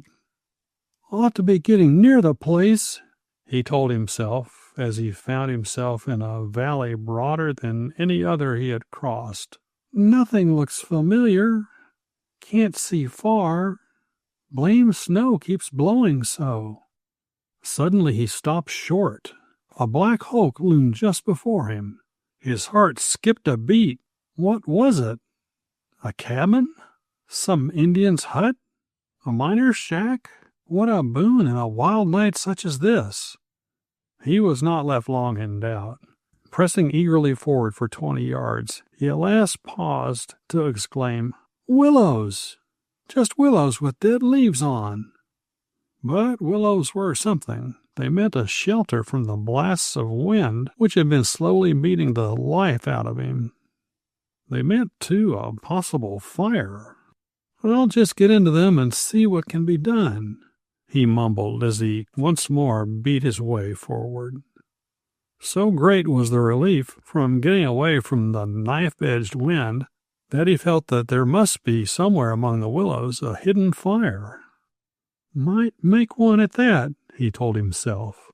Struggling through the dense growth, he came at last to an open spot some 5 yards in diameter, which, he decided, was probably a frozen pool.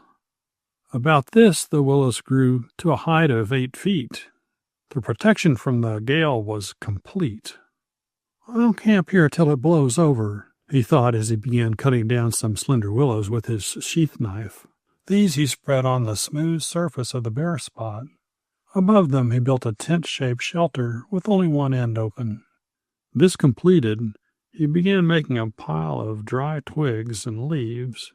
Over this at last he piled larger green branches. Finally, he dug down in the soft snow to where deep beds of mosses lay. These were soft and dry. "Good tinder," he murmured as he unwrapped a package of matches and struck one of them. Soon he had a crackling fire. "That's better," he chuckled. "Much better. Might even do a little cooking." Chipping off strips of frozen meat, he sharpened a twig and strung them upon it. These he held before the fire until they were done to a delicious brown. He exulted. "Couldn't be better. I only wish the other boys had some. Wonder just where they are now." Had he but known it, they were camped in the other end of this willow clump, not a quarter of a mile away. 5 minutes' walk down the frozen stream would have brought him to them. But they had allowed their fire to die down and had crept into their sleeping bags.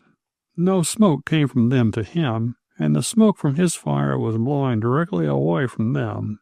So they passed the night in ignorance of their close proximity to each other. When morning came, they took courses which carried them miles apart. As for Curlie, when morning broke and he found the storm had passed, he at once made his way to the top of the hill to reconnoiter. There strange things awaited him. As he reached the crest of the hill, he beheld, apparently on the ridge just beyond, a sight which caused his pulse to quicken. He saw 2 dog teams moving along at a steady walk. There were 7 dogs in the first team and 8 in the second. They were hitched white man fashion, 2 and 2 abreast. The sleds of the long basket type were well loaded. Atop the first rode a powerfully built man dressed in an Eskimo parka. On the second sled, with back to Curlie, rode another person. Dressed as this one was in an Eskimo costume, one might have said he was looking at a small Eskimo man, a woman, or a girl. "The outlaw and the whisperer," he murmured. Involuntarily his feet moved forward. To approach them alone would seem madness, yet so great was his desire to unravel their secret that beyond question he would have risked it. But a strange thing happened at that moment. The sled party had come to the end of the ridge. They should naturally have gone gliding down the slope, but to Curlie's vast astonishment, they moved straight on into thin air. "What?" His mouth flew open in astonishment. The next instant he laughed. "A mirage!" And so it was. As he focused his eyes closely upon the scene, he could detect the faint outline of the long ridge upon which the party was really traveling. "Might be 40 miles away," he told himself. "And I was going to stop them. Well, anyway," he mused, "it's a glimpse that may aid us in the future." He set himself to studying every detail of the equipment: dogs, harnesses, sleds, clothing, everything. He even sat down on the snow and traced on an old envelope with the stub of a pencil the picture as he saw it. Then, suddenly, the sleds dropped from view.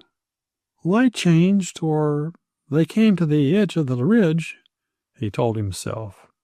Left to his own thoughts, he began to doubt that this was the outlaw and his companion. There were natives in this region. These people had been dressed as natives. True, the dogs were hitched white man fashion, and the sleds were white man type, but the Eskimo had learned many things from the whites. They took pleasure in imitating this superior race of people. "No," he said to himself, "it might not have been them. I don't really know that the whisperer exists at all. I don't." He paused suddenly to stare away to the left of him, where was another stream and a second long clump of willows. The wind had dropped to a whisper. The air was keen and clear. From the midst of this clump of willows, straight up 100 feet, there rose a thin, pencil-like column of white vapor, which appeared to be smoke. Now who, he asked himself, can be camping down there? His heart beat fast. Was it Jennings and Joe? He would see. Hurriedly, yet with utmost caution, he made his way down the hill toward the clump of willows from which the thin column continued to rise. Chapter 15. Curlie Vanishes. As soon as morning broke, Joe and Jennings were out of the tent and away to make a search for their lost comrade. With Joe's team of 4 dogs and an empty sled, they struck away up the hill in the direction of their old camp. They found the tattered handkerchief still fluttering in the breeze and Joe's note safe beside it. "Not been here," said Joe. "Better drive out in the direction he took when he went after that caribou." Taking his team to the right of the old campsite, he led them backward and forward until Ginger, the leader, suddenly pricked up his ears and whined. "He's got the scent," said Joe. "He's on the trail. He's a hound. Hounds are great for that. All we got to do is to follow. Ginger will find him." Away they raced after the dogs. Ginger did not hesitate for a moment until he led them straight to the pile of snow on which Curlie had cached his caribou meat the party could not carry away. "Shows he got his game," said Joe, looking with a feeling of pure joy at the pile of fresh meat. As for the dogs, they stood on their haunches and howled with delight. Hacking off some small pieces, Jennings threw one to each dog. These they swallowed at a gulp. He next piled the meat on the sled and lashed it there securely. "Might as well take it along," he explained. Once more Joe took the dogs in a circle that they might pick up the trail. They found it at once and went racing away. But at the crest of the second hill they paused and refused to go further. Urge them as he might, lead them back and forth as he did, Joe could not get them to pick up the trail and go on. The truth was, the trail did not go on. They had come to the spot where, after following the second caribou, Curlie had turned back. All tracks were snow-blown, but the scent was still there. "Lost the trail," said Jennings after a half-hour of fruitless endeavor. "Guess so," said Joe, wrinkling his brow. "Guess the only thing we can do is to look around over the hills." They did look around over the hills. They searched until darkness began to fall, but discovered no trace of their missing comrade. "Might as well go back to camp," suggested Jennings. "He may have found his way back. He's sure to turn up." There was a tone in his voice which suggested that Curlie might not turn up. Hungry and weary, they were making their way back to camp when, on reaching the end of the willow clump farthest from camp, old Ginger suddenly pricked up his ears and, springing into the bushes, attempted to drag his teammates after him. "Hey there, you, Ginger!" shouted Joe. "What you doing there? Got a rabbit or something?" "Might be a trail," said Jennings excitedly. "Cut him out of the team. Hang on to his trace. Follow him and see where he takes you." To Joe's great astonishment, the dog led him straight to a willow bush camp and the ashes of a burned-out fire. "A camp!" he exclaimed. Then he shouted, "Oh, Jennings!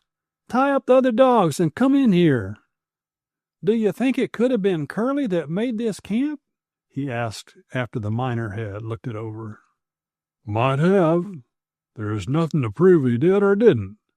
Snow's too hard to leave footprints, and there's no other sign." "Seems queer, doesn't it? Not 100 rods from our camp." "Question is," said Jennings, "whoever he may be, Where is he gone? If he's a stranger, he may have looted our tent by now." "That's right," said Joe, greatly disturbed. "Let's get out on the edge of the bushes and see if Ginger doesn't pick up his trail." The old leader did pick up a trail at once. The trail led away from their camp. They were tired and hungry, but for all that, so eager were they to find some trace of Curlie and to solve this new mystery, that they cached the meat in the tops of some stout willows, and, supperless, turned their faces to the trail. It was growing dark, but since there was nothing to be done save to follow the dog leader, they marched on over hill and valley in silence. At last they found they were approaching a second clump of willows. Involuntarily, Joe reached for his rifle. "May be camp there," he whispered. "May be all right, may not. In a wilderness like this, you never can tell." They approached the clump of bushes in silence. It was a small clump, soon searched. It was empty. They were about to leave it in disgust when Joe suddenly exclaimed, "Look here at this!" He pointed at some bushes from which the leaves had been completely stripped. "Reindeer or caribou?" whispered the miner, as if afraid of being overheard. Snapping on his flashlight, Joe examined the bushes and the ground. "Believe you're right. There are his tracks. He's trampled the ground in a circle and eaten all the leaves in a circle, too. How do you account for that?" "Reindeer tied to the bushes." "Reindeer or the man we have been following," said Joe thoughtfully. The conclusion was so obvious that neither of them troubled to voice it. Curlie Carson had no reindeer. Therefore it was evident that it had not been he whom they had been following on this new scent. Some man, who it was they could not even guess, had come to their willow clump and had camped there all night. Before coming, he had tied his reindeer to this other clump and had left him there. In the morning he had returned to the reindeer and, having untied him, had driven away. At least, this was the way Joe reasoned it out in his own mind. It was probable that Jennings' conclusion was not far from the same. "It is probable," Joe went on to assure himself, "that this fellow is some Eskimo herder who, having left his reindeer to search for other reindeer or for rabbit and ptarmigan, has been caught in the storm and been obliged to camp in our willow clump for the night." All this fine reasoning was, as reasoning very often is, entirely wrong. But since neither Joe nor Jennings knew it to be wrong, they turned their reluctant dogs toward camp and wearily made their way back. Joe was thoroughly downhearted. Curlie, he felt sure, had been frozen to death. There was nothing left but to go on without him. But without his genius to aid them, it seemed probable that the expedition would end in utter failure. The message he had caught the night before had been that of the Whisperer, the one which had so fortunately wakened Curlie from what might have been a fatal sleep. And the Whisperer was less than 40 miles away, Joe now told himself. If Curlie had got back to camp, we might by now have had our man in handcuffs. As it is, he has made another day's travel, and the race is still young. But, he thought, with a feeling of determination, with Curlie, we catch him yet. Chapter 16. A Strange Steed. As you have doubtless guessed, the camp discovered by Joe and Jennings was that made by Curlie. They had been on his trail and not on the trail of some stranger. But had they attempted to follow his trail from the last clump of willows where the reindeer had been tied, they would have become more and more bewildered. And had they followed the trail all night, they would have caught no glimpse of their lost companion. That you may understand why all this is true, I must tell you what happened to Curlie after he began to approach the clump of willows, from which rose the thin column of white vapor. "Glad I've got my rifle," he told himself as he moved in close to the willows. "You can never tell. what you're coming up against. Walking on tiptoes, he approached the end of the willow clump farthest from the column of white vapor. "Just slip in through here and have the first look," he whispered. Pushing aside the bushes, he disappeared behind the dead leaves. There was not a breath of wind. This made it hard. It was impossible to avoid rustling the leaves. Since there was no wind to stir up other leaves, he felt sure that his presence must be detected. His breath came quick as he paused to listen. No sound came to him. He moved on a few paces, then suddenly he paused. Had he caught a sound? Yes, there it was, a rustling of the leaves, of branches switching together. "What's that for?" he whispered, crouching low. "Maybe a signal." For some time he did not move. When at length he ventured to go forward, it was on hands and knees. Down low there were no leaves. Traveling in this manner, he made no sound. Only once his foot touched his rifle, causing a rattling sound. Stopping dead still, he paused with wildly beating heart to listen.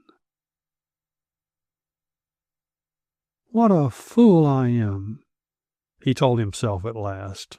"Creeping up on some simple innocent people, probably. But when a fellow is a hunter, he gets the habit of wanting to have the first look." A moment later he did get the first look, and at that instant he leaped to his feet and let out a wild shout of laughter. The only creature to be seen in the bushes was a milk-white reindeer. This deer was hitched to a short, flat sled, such as reindeer herders use. The sled was overturned and had tangled with the willows. Because of this, and because of the 3-inch wide rawhide strap which held him in the sled, the reindeer was unable to move from the spot. The explanation of the column of vapor was not far to seek. It was merely the deer's breath rising straight up from the willows. Since it was intensely cold, the moisture from his breath froze at once, and since there was not a breath of air stirring, it could be seen mounting in air for many feet. "Wouldn't do to get too close to an enemy on such a day," he told himself. "He'd spot you in an instant." This knowledge was destined to prove of great value to him in the days that were to come. "Well now," he said, addressing the deer, "I've got you. Question is, what am I going to do with you? You're evidently a bad actor, must have run away from your master, and I never drove a reindeer in my life." He paused in thought. The reindeer would be of service to him if he could but learn to drive him. He needed no food save that which the tundra supplied, the reindeer moss under the snow. To ride on the broad-bottomed sled in his search for his companions would be far preferable to walking. Besides, it meant more speed. "Huh," he grunted. "Try anything once. So, you old lost ship of the Arctic desert, let's turn you over and see what you've got on you." Grasping the sled, he disentangled it enough to allow him to turn it over. The sled carried a light load, all of which was covered with a piece of canvas securely bound on by a rawhide rope. That the reindeer had traveled some distance was testified to by the fact that many holes had been torn in the canvas as the sled traveled upside down. "Let's see what treasure is hidden here," he said. His fingers trembled from curiosity as he untied the rope. To his joy, he found a very good sleeping bag of deerskin, a pair of deerskin mittens, 3 large frozen fish, and a camp kit consisting of knives, spoons, cups, a tin plate, matches, reindeer sinew for thread, and various other odds and ends beneath the canvas. "For all these," Curlie said, "old reindeer, I thank you. They'll come in handy when we take the trail." He proceeded to replace all the articles and to rebind the sled. Hardly had this been accomplished than the reindeer, who had stood all this time with head down like a tired workhorse, suddenly sprang into action. With a wild snort, he cleared with one leap a low willow bush, and dragging the sled after him, sprang away at a terrific speed. Curlie had barely time to leap, stomach down, upon the sled, and to grasp the rawhide rope with both hands. He was determined not to be left behind. Scarcely realizing that his most priceless possession, his rifle, was not on the sled, he still clung there while he was whirled along at a terrific gait. Rocking like a rowboat in a storm, the sled took the ridges of snow as the boat would the waves. Expecting at every moment to see the sled go over and to be forced to loose his hold, Curlie lay prepared for any emergency. But the short, broad, low-runnered sled, built for just such an emergency as this, did not turn turtle. So, across one ridge and down it they raced, along the side of a low, receding slope. Then across a valley they sped. Skirting a willow clump, they crossed a narrow stream to climb a hill again. "I'll have to let him rip and go back after my rifle," the boy told himself. But, tired as he was, hungry and sleepy too, he was still game. This beast had challenged his power of wits and endurance. He would stick to the end. "Wonder how in time you go about it to stop 'em." He tried shouting, but this only served to frighten the deer into greater speed. So again he was silent. They shot down a hill. There was danger that the sled would overtake the deer and that they would be tumbled into a heap. To prevent this, he began using his foot as a brake. It worked. That gave him an idea. "Have to tire him out," he told himself. "Keep the brake on all the time. That'll help." Digging his heel in as hard as he could, he created a great deal of friction, which in time began to tell upon the reindeer. He traveled with his mouth open, and his breath began to come in hoarse pants. "I'll get you," Curlie triumphed. "Sorry to do it, old boy, but it seems to be the only way we can come to terms." Slowly and yet more slowly they traveled. The reindeer had dropped almost to a walk when, with a sudden spurt, it did a peculiar thing. They were near a clump of willows. Charging straight at these like an ostrich hiding his head in the sand, he buried himself in the rustling leaves. "Well," said Curlie, rising stiffly, "that's that. And now," he said, rubbing his eyes sleepily, "I think I'll just tie you up here and leave you to browse on these tender willow leaves while I have a bit of frozen fish. After that I'll drag the sleeping bag into the brush for 40 winks." A half hour later, 2 thin columns of vapor rose from the willows, one from the reindeer and one from Curlie. "Wonder if anyone will see them," Curlie puzzled before he fell asleep. "Well, if they do, they do. I can't help it, and I'm too dead for sleep to care." Curlie's runaway reindeer had carried him far. Hardly had he fallen asleep when 2 dog teams appeared over the crest of the ridge. This ridge, a mile away, looked down upon the willows, from which the breath of Curlie and the reindeer arose. The foremost of the 2 powerful dog teams was driven by a strongly built man who ran beside the sled. Upon the other sled rode a second individual. "Whoa!" The weary dogs halted. "Someone camped down there." The man spoke more to himself than to his companion. "Might mean some food." He looked to the loading of his rifle. "Might mean trouble." So he stood there, apparently undecided, while the columns of vapor continued to rise from the willows. Had Curlie Carson possessed a guardian spirit, he would beyond doubt have whispered in his ear, "Curlie! Curlie Carson! Awake! You are in danger!" But since he had none, he slept peacefully on. Chapter 17. A Knotty Problem. Joe Marion and Jennings were facing a problem. They had returned to their camp after following what they thought was the trail of some other person than Curlie. You will remember that they had discovered the marks of a reindeer, which apparently had been tied in the brush. This reindeer, they had concluded, belonged to some herder who had camped in the other clump of willows for the night. It was, in fact, the very reindeer which Curlie had found tangled in the brush, but this they did not know.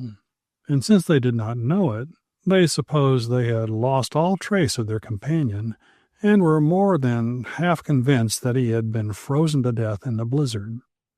Now, under the circumstances, what were they to do? They had come a long and dangerous way to capture a man, the air outlaw. To get his man had been Curlie's constant thought. He was doubtless getting farther and farther from them as the hours passed. They now had meat to last them 3 or 4 days. What should they do? Press on as rapidly as they could, leaving Curlie to find their trail and follow if he were still alive? Or should they continue the search for him, circling the hills and the tundra with the dogs in the hope of again picking up his trail? "Might be still alive, but with frozen feet, unable to travel," suggested Joe. "Yes, that's happened often in the Arctic," said Jennings. "But he has his belt radiophone set," said Joe thoughtfully. "The air is quiet now. His balloon aerial would work beautifully. Why don't—" Suddenly he started. In his eager search for his companion, he had neglected the radiophone. Now he turned his attention to it. Tuning it to 200, their agreed wavelength, he listened in while Jennings fried caribou steak. "It's a rare treat," said Jennings as he set his teeth in a juicy morsel. "It's surprising how you can keep a liking for caribou and reindeer meat. In '98 we came in 4,000 or 5,000 strong over the trail from Valdez. We each had 1,600 pounds of kit and grub, which cost us about $400. With that food and the fish and game we got, we lived up here a year and a half. Think of it, a year and a half on a sled load of grub." "Did you find much gold?" asked Joe. "Not many of us did. Most of us went back to the States poorer than when we came. That is, we did as far as money goes. But in other ways, we had gained much. We had learned how to live without the white man's luxuries. We had learned to face danger, hardship, and even death with a smile. We had lived hundreds of miles from doctors, drugs, and nurses. And yet most of us came out of it brown, sturdy, hard-muscled, keen of nerve and of mind, ready for anything that life might hand us. That's the pay men get for daring a wilderness." "Shh!" Joe held up a warning finger. He was getting something out of the air.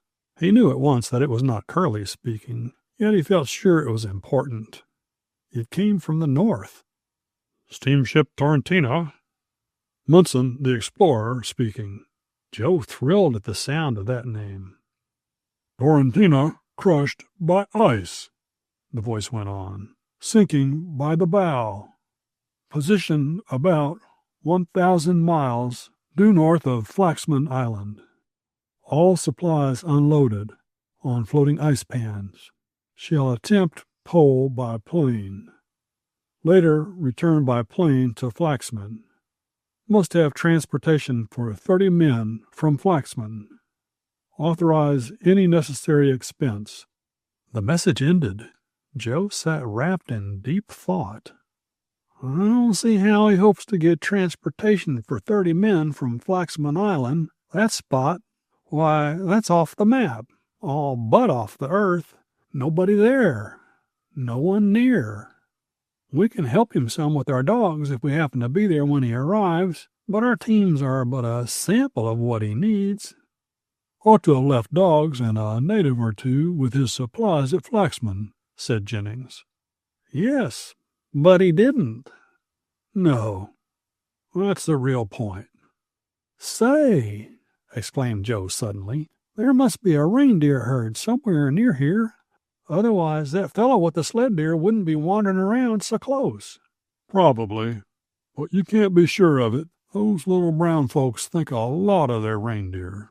I've known them to trail a deer that had run away in company with wild caribou for more than 500 miles. Anyway, it's worth looking into. If there is a good-sized herd close to us, the Eskimo who owns it will have enough sled deers to bring Munson's whole party out to civilization.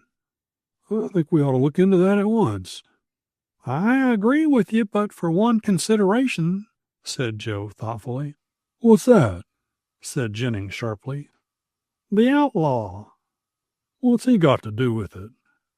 "He's going north, isn't he?" "Yes." "Toward Flaxman Island?" "Probably. But what of that? What little food he and his companion, if he has one, will eat won't amount to anything."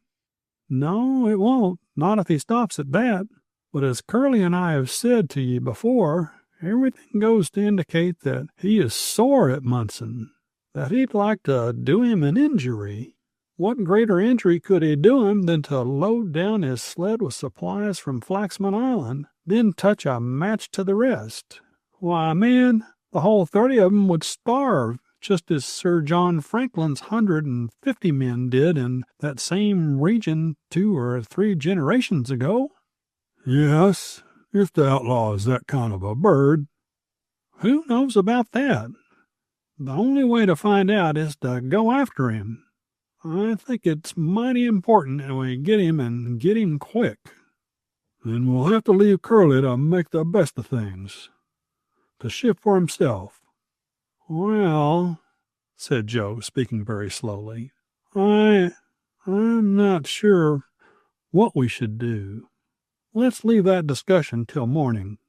"Agreed," said Jennings as he began unlacing his felt shoes, preparatory to creeping into his sleeping bag. Chapter 18. A Mysterious Attack.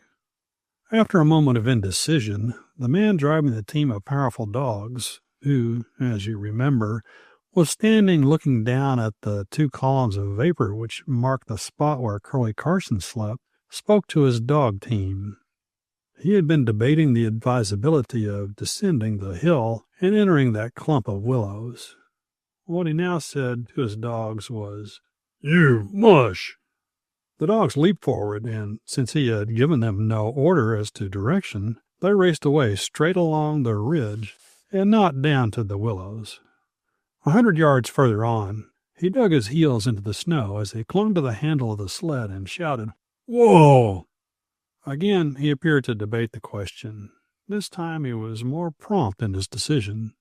Again the team followed the ridge, while away in the willow clump, all unarmed and defenseless, Curlie Carson slept, and his newly acquired reindeer munched on at the dead willow leaves. The deer was sleek and fat. He would have made prime feed for the traveler's dogs, as well as for him and his companion. And as for Curlie, well, perhaps the man might have rejoiced at meeting him alone and unarmed. Of that we shall learn more later. Curlie slept longer than he had intended doing. His weary brain and tired body yearned for rest, and once this was offered to them, they partook of it in a prodigal manner.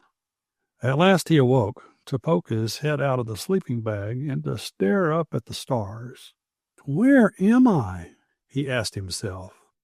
"Oh, yes, now I remember, in a clump of willows. I have a mysterious reindeer, but no rifle. I have some frozen fish. This clump of willows, where is it? Where is our camp? Joe Marion, Jennings, where are they? Who can tell?" He sat up and scratched his head. "Well, I'm here. That much is good." He caught the sound of the reindeer stamping the ground. "So's the reindeer here. That is better, only hope I'll learn to drive him." He did learn to drive the reindeer, and that quite speedily. He found that a long rope of rawhide was fastened to the deer's halter. This was long enough to run back to the sled. It was, he concluded, used as a jerk line, such as was once employed by drivers of oxen. The harness he found to be of very simple construction. 2 wooden affairs fitting closely to the shoulders and tied together at top and bottom with stout rawhide thongs, served as both collar and harness. From the bottom of these ran a broad strap which connected directly with the sled. This strap was held up from the ground by a second broad strap which encircled the animal's body directly behind its forelegs. "Now," he told the reindeer, "we're going to try it over again. We got a bad start last time. Fact is, you were away before the starter's whistle blew. You see," he said, straightening out the jerk strap, "I'm going to hold on to this. If you get excited and speed up a little too much, I'll pull your head over on one side and make you go in a circle. That'll slow you up. Then I'll pile off the sled and dig in my heels. That should stand you on your head. You don't weigh much, not over 300 or 400. When I've put you on your head a few times, I shouldn't be surprised if you turn into a very good, obedient little reindeer." It took but 3 tryouts to convince the reindeer that Curlie was not an ill-meaning sort of fellow, but that he was one who meant to have his own way. Then, like all other creatures who have been trained, he settled down to business and carried his newly acquired master wherever he wanted to go. That is, he did up to a certain moment. After that moment, things changed, and Curlie was carried straight into trouble. When he left the clump of willows, Curlie drove his reindeer up the slope to the crest of the ridge. He did this that he might get a better view of the surrounding country, to determine, if possible, the direction in which their former camp lay. Imagine his surprise on coming to a patch of soft, freshly blown snow at the crest of the ridge to find the tracks of a dog and sleds. "Fresh tracks," he whispered breathlessly. "Not 10 hours old." He bent over to study these tracks. For a moment he examined each imprint of a dog's foot in the snow, each trace of sled runner, and every footprint of the driver. Then, with a sudden bound, he stood up again. "It is!" he exclaimed. "It is the outlaw! Passed while I slept! Why must a fellow be everlastingly sleeping his life away? But then," he thought after a moment's deliberation, "perhaps it was just as well. What could I have done without help and without weapons of any kind?"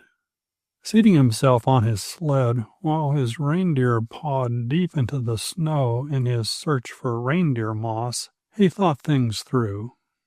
"Joe Marion and Jennings," he told himself, "will sooner or later give up on their search for me, and will get back on the outlaw's trail. They realize the importance of capturing him. They are brave fellows, and will not hesitate to undertake it without me. The surest way to get in with them again is to stay on this trail. Only question is, shall I turn back to meet them? Shall I camp right here, or shall I follow up the outlaw at once?" After some deliberation, he concluded that going back over the trail would be risky. He might miss his companions. They might get back on the outlaw's trail after he had passed the spot on which they entered the trail. Remaining inactive did not suit him. He was not that kind of a boy. "I'll follow the outlaw," he told himself. "I believe I've got a speedier outfit than he has. White men seldom drive reindeer, so the outlaw won't suspect me even though he sees me at a distance. I can shadow him, and even unarmed as I am, may be able to prevent a disaster." Having come to this conclusion, he led the reindeer to the crest of the ridge, faced him north, leaped upon the sled, slapped him on the hip with the jerk rein, and was away. For 10 miles, to the crack-crack of the reindeer's hoofs, he shot away over the snow, as the keen air cut his cheek as the low, flat sled bobbed and bumped beneath him. Curlie thought he had never known another such mode of travel. Surely a reindeer, when well broken, was the ideal steed of the Arctic. And the beauty of it is, he told himself, you don't have to go hunting out feed for him when the day is done. He finds it for himself under the snow. Hey there, he exclaimed suddenly. What are you doing? The reindeer had suddenly paused in his flight to sniff the air. The next instant he had gone plunging down the snow-covered ridge. This was no time to think of stopping or turning him. Should either be accomplished, Curlie and his sled would have gone spinning in a circle, at last to go rolling over and over in the snow, in which event Curlie would beyond doubt find himself at the foot of the ridge, very much bruised and minus both sled and reindeer. The most he could do was to hold back the sled with his foot to prevent it overtaking his mad steed, and to allow the deer to continue in his wild race. The ridge here was long and steep. A half-mile away it ended in a forest of scrub spruce trees, which beyond doubt lined the bank of a stream. But what was this he saw as he neared the dwarf forest? A herd of reindeer, he murmured in astonishment. 500 or 1,000 of them. Old Whitey, my friend here, smelled them and yearned for company. So he... What was that? From the edge of the forest there leaped a tongue of fire. A rifle cracked. A bullet sang over his head. Then another and another. Say, do you think I'm a reindeer rustler? He groaned. Want to kill me? Instantly he dropped from the sled to hide behind a snowbank. Not much use, he told himself, but it'll give a fellow time to think. Maybe those fellows are rustlers themselves, and they think I'm an officer or something. His blood ran cold at the thought. Chapter 19. Ships That Pass in the Night. Much as they regretted it, Joe, Marion, and Jennings, after a night's sleep, were forced to admit that it seemed their duty to push on over the trail left by the outlaw. "'Twouldn't be so bad if we hadn't caught Munson's message," said Joe thoughtfully. "In a case like this, one is obliged to consider the highest good to the greatest number. It might easily happen that a delay on our part at this moment would mean the loss of Munson's entire party. It would almost surely mean that if they arrived at Flaxman Island to find their supply depot in ashes." "And as for Curlie," added Jennings, "if he came out of that blizzard alive with his rifle in hand, he'll take care of himself. Trust him for that." "Yes, and with that hind quarter of caribou meat." So it was decided that they should press on. They had followed the trail of the outlaw for 10 miles or more when they came upon footprints in the snow beside the trail, which seemed to indicate the outlaw had paused in his travel. "Wonder what he stopped here for," said Jennings, examining the tracks carefully. "From the position of his feet, I'd say he'd been looking down the hill." "Oh, come on," said Joe. "The big point is, he went straight on and we're following." 100 yards further on, they came to a place where a reindeer and sled joined the trail. "That's queer," said Jennings, pausing again. "Funny that fellow would follow the outlaw. Looks exactly like the track made by that other fellow when he pulled out of that clump of willows after he left his deer tied there all night and had camped in our thicket. Wonder if it could have been the same man." He would have wondered still more if he'd known that his companion, Curlie, was on that sled, and that each mile he'd traveled brought him closer to the curly-haired young radiophone expert. His wonder did grow apace when, mile after mile, the reindeer driver followed the trail of the outlaw. "Wonder what he's after," he mumbled over and over. When presently he saw the reindeer track suddenly swing to the right and down the ridge, and by straining his eyes he made out a large herd of reindeer feeding at the edge of the scrub forest He was truly disappointed. "Thought it meant something," he grumbled. "It's following along that way. But I guess he was just following the ridge for good going till he got to his reindeer herd. We might go down and buy some reindeer meat. I think I see a cabin at the edge of the forest. They might have other things to eat. Coffee, hardtack, and the like.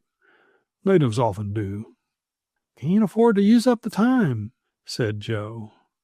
"We're doing well enough on caribou meat. Got quite a supply of it yet, so we better mush along. All right, Ginger, let's go," he shouted. His leader leaped to his feet, and they were away. It would be interesting to speculate on just what would have happened had they decided to descend the hill to trade with the natives. They might have been ambushed and slain, for Curlie Carson was at that moment in the cabin at the edge of the forest, and he was far from free to go his own way. So, like ships in the night, they passed, Curlie Carson and his pals. Only once Jennings paused to look back. Then, as he shaded his eyes, he said to Joe, "Seems like I see something hovering up there above the treetops." "White owl or raven," said Joe. "No, I don't think it is. Can't quite make out what it is, though." Then they pressed on over the trail left by the sleds of the outlaw. The fluttering above the edge of the forest was caused by neither white owl nor raven, but by 3 balloons bobbing about in the air, a red one, a white one, and a blue one. These balloons, considerably larger than toy balloons, were kept from fluttering away by silk cords reaching to the cabin below. Before we can explain their presence here, we must first tell what had happened to Curlie Carson since we left him huddled behind a snowbank with bullets singing over him. Without knowing why he had been attacked, Curlie realized that he was in grave danger. These rough men, whoever they might be, were apparently bent on his destruction. For the moment, he was safe. The snowbank was thick and solid. A bullet, he knew, made little progress in snow. But they might outflank him and come into the right or left of him. They doubtless believed him to be in possession of a rifle, or at least an automatic. They would plan their attack with extreme caution, but in time they would get him. Twisting about under cover, he studied the lie of the snow to right and left of him. It was not reassuring. True, there were other snow ridges, but to reach these he must expose himself. This would not do. To cut himself a trench along the hillside would take too long. Besides, he would be detected in the attempt. He thought of his belt radiophone equipment. "Might get up a balloon aerial," he told himself, "and send an SOS. But that would take time. Too much time. Besides, who'd come to my rescue? Deuce of a mess, I'd say." He at length determined on a bold move. "Might get shot down on the spot," he admitted, "but it's better than waiting." The thing he did was to leap suddenly upon the crest of the snowbank, with his hands held high in air, at the same time keeping a sharp eye on the attackers. If they shot, he would instantly drop back. They did not shoot. Their rifles went to their shoulders, but when they saw his hands in the air, they hesitated. After a brief consultation, 2 of them, with rifles extended before them for a hip shot, walked slowly towards him. When they were within 20 yards of him, Curlie said in the calmest tone he could command, "What's the matter with you fellows? I didn't steal your reindeer. Found him tangled in a thicket where he would have starved. Besides, I have no guns. What harm could I do you?" Without a word, the 2 men proceeded to advance. As they came closer, Curlie became convinced that they were Indians and not Eskimos as he had supposed them to be. "That makes it look different," he told himself. "They may be reindeer rustlers who have stolen the reindeer herd. Probably are. Never heard of a reindeer herd being given to Indians. Might have, for all that. Or they may be just herding them for some white men." As the two men came up to him, one man felt of his clothing for concealed weapons. After this, with a grunt, he pointed toward the cabin, then led the way, leaving his companion to bring up the rear. Arrived at the edge of the forest, the foremost man joined the man who had remained behind. After a short consultation in tones too low to be understood, he returned to Curlie, and, again motioning him to follow, led him to the low log cabin. Once inside the cabin, he pushed Curlie into a small dark room, after which he swung a heavy door and dropped a ponderous bar. "Well, now, what about that?" Curlie whispered to himself. A hasty survey of his prison revealed a chair and a rough bed made of poles on which there rested some filthy blankets. The place was lighted by 2 windows, not more than 10 inches square. The walls were of heavy logs. "I wonder who they are and who they think I am," he asked himself. He sat down to think, and as he did so his arm brushed his belt. At that moment an inspiration came to him. "Worth trying anyway," he whispered as he rose hastily. "Have to be quick about it, though. Lucky that window's at the back of the cabin."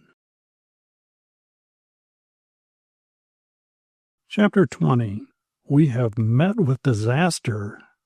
Curlie's fingers, working rapidly yet with trained precision, drew various articles from his belt. A coil of fine wire, 2 long spools made of some black substance, a pocket spirit lamp, a miniature metal retort, 3 small balloons made of a specially prepared elastic fiber. All these and many more things appeared as if by magic and were spread out upon a blanket on the cot. After unwinding and winding again some yards of fine copper wire, he snapped open the metal-cased spirit lamp, and a tiny flame appeared. Attaching a balloon to the retort, he applied the flame to the body of the retort. At once the balloon began to expand. Chemicals already in the retort were assuming a gaseous form. Just here he found himself facing a difficulty. The balloons were going to expand to a size beyond that of the windows. With lightning-like decision, he climbed upon a chair and thrust balloon, retort, spirit lamp, and all out of the window. There he held them all at arm's length. "Might be seen, but I can't help it," he muttered. The balloon was tugging at his hand. When the tug had grown strong, he snapped on a rubber band, withdrew the retort, tied the balloon to a round of the chair, and was at once busy with a second balloon. When all 3 balloons were bobbing about outside the window, he breathed a sigh of relief. Attaching a spool of fine wire to a silk cord, which was tied to all 3 balloons, he allowed the balloons to rise while he played out 2 strands of wire. Having reached the second spool, he allowed the fine copper wire aerial, which he had thus made, to rise with the balloons until they had reached a height of 300 feet. A fine insulated copper wire ran from the aerial to the ground. This he attached to an instrument in his belt. Having tuned in on 200, he sat down calmly to repeat in a low tone at regular intervals, "SOS. SOS, SOS." It was the only way he had been able to think of for letting the world know he was in trouble. It brought results, for soon to his waiting ears came a gruff grumble which resembled the growl of a bear disturbed from his slumber. "Hey, what's the rumpus? What do you want?" "Who are you?" Curlie whispered back. "Deputy Marshal McDonald, of the U.S. station at Senezals. Who the blazes are you?"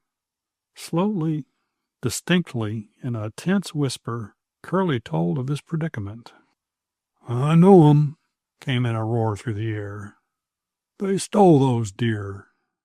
Don't let 'em know you know. When they come in, let 'em listen to me. Tell 'em who I am.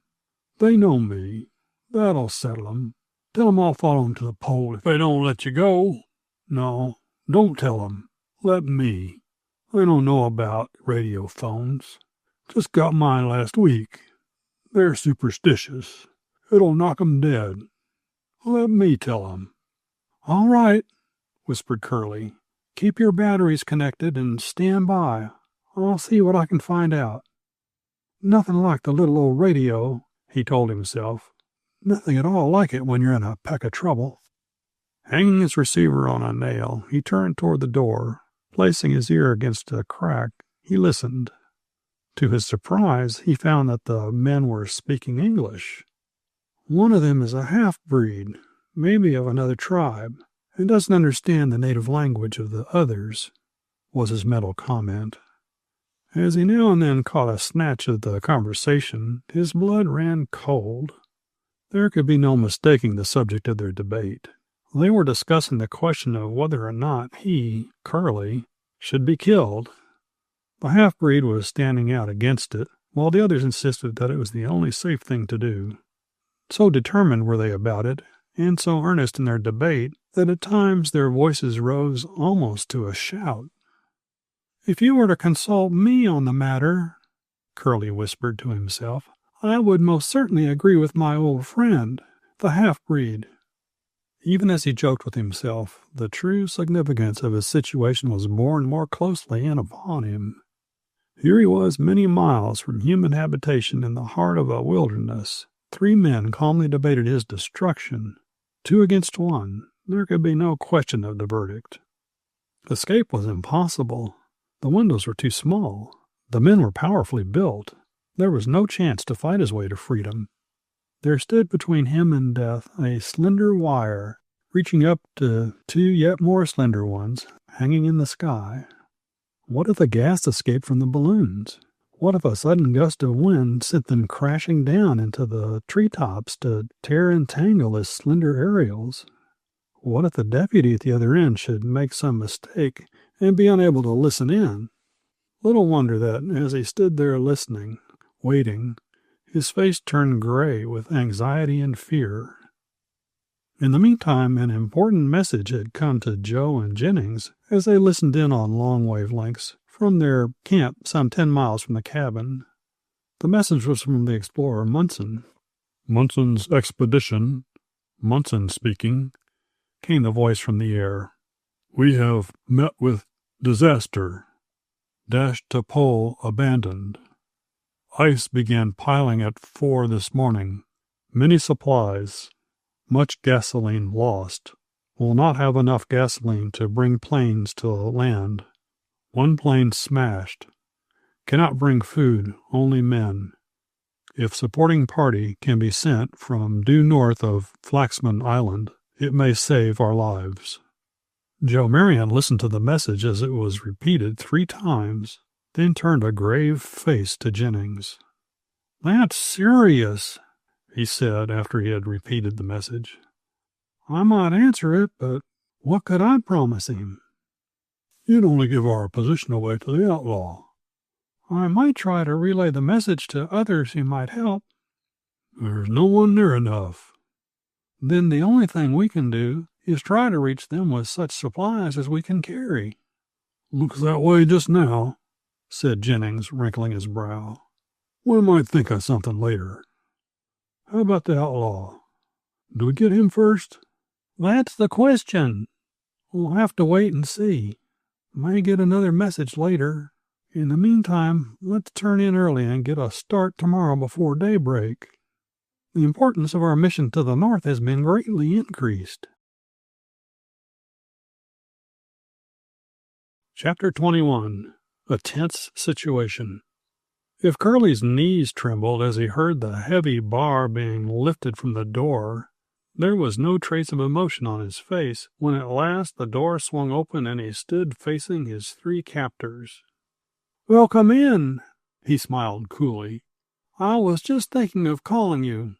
You see," he explained, "I've just been talking to your old friend McGregor of the U.S. Service." The men started back to stare about the small room, as if suspecting that the deputy was hidden somewhere within. "He's not here," smiled Curlie, who, in spite of the grave danger which confronted him, was enjoying the situation. I was just speaking to him over the phone." "Phone?" The half-breed whispered the words. It was evident that the trio was more bewildered than before.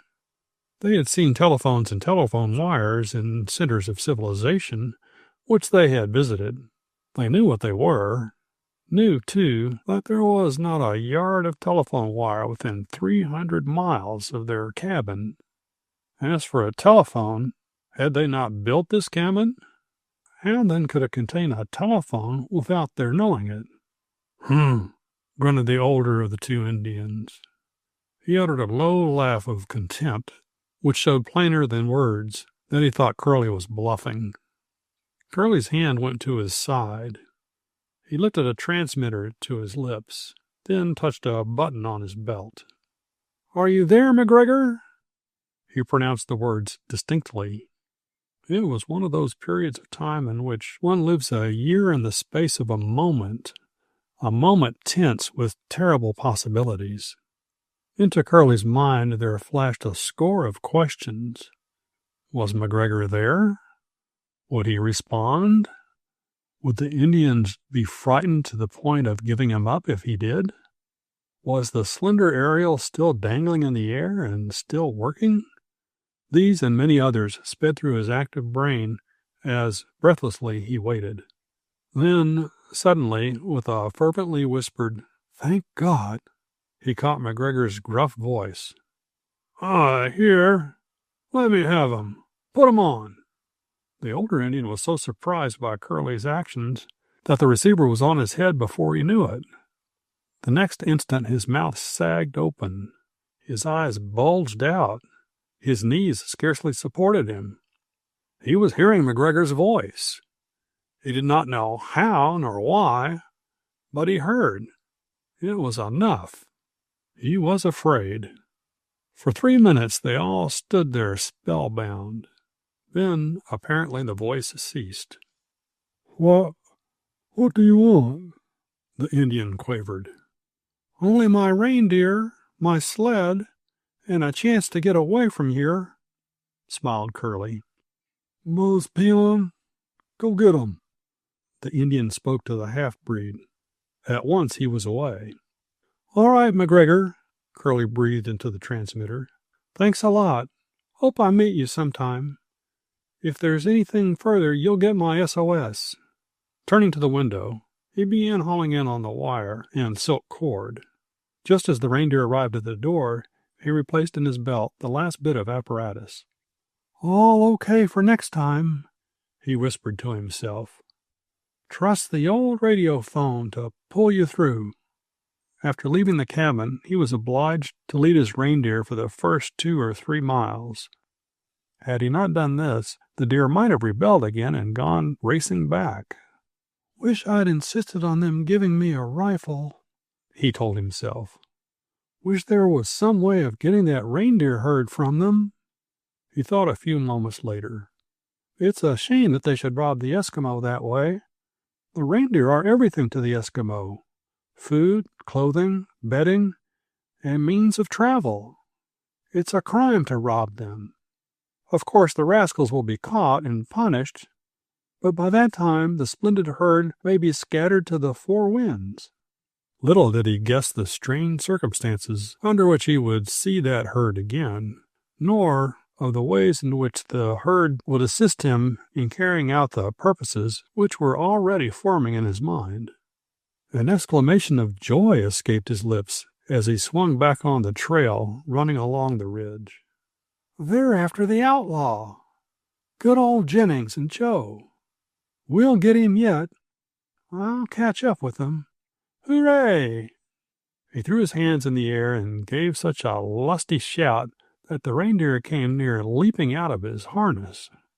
He had discovered that while he was being held prisoner by the Indians, Joe and Jennings, in their pursuit of the outlaw, had passed him.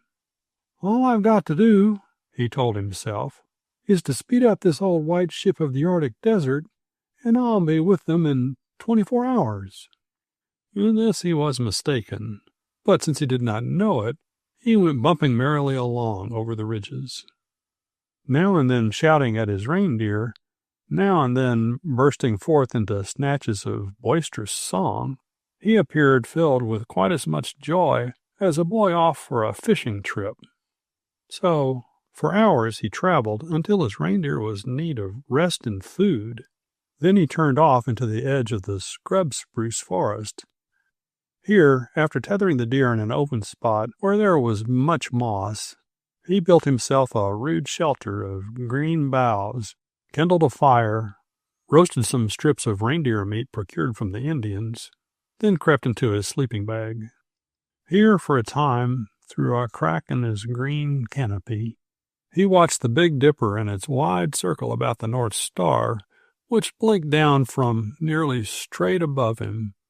He at last fell asleep. In the meantime, in a camp some distance further down the valley, beneath a cut bank at the edge of a frozen river, his two companions were receiving a strange and startling message. The message was once more from Munson the explorer. Again the expedition had met with disaster.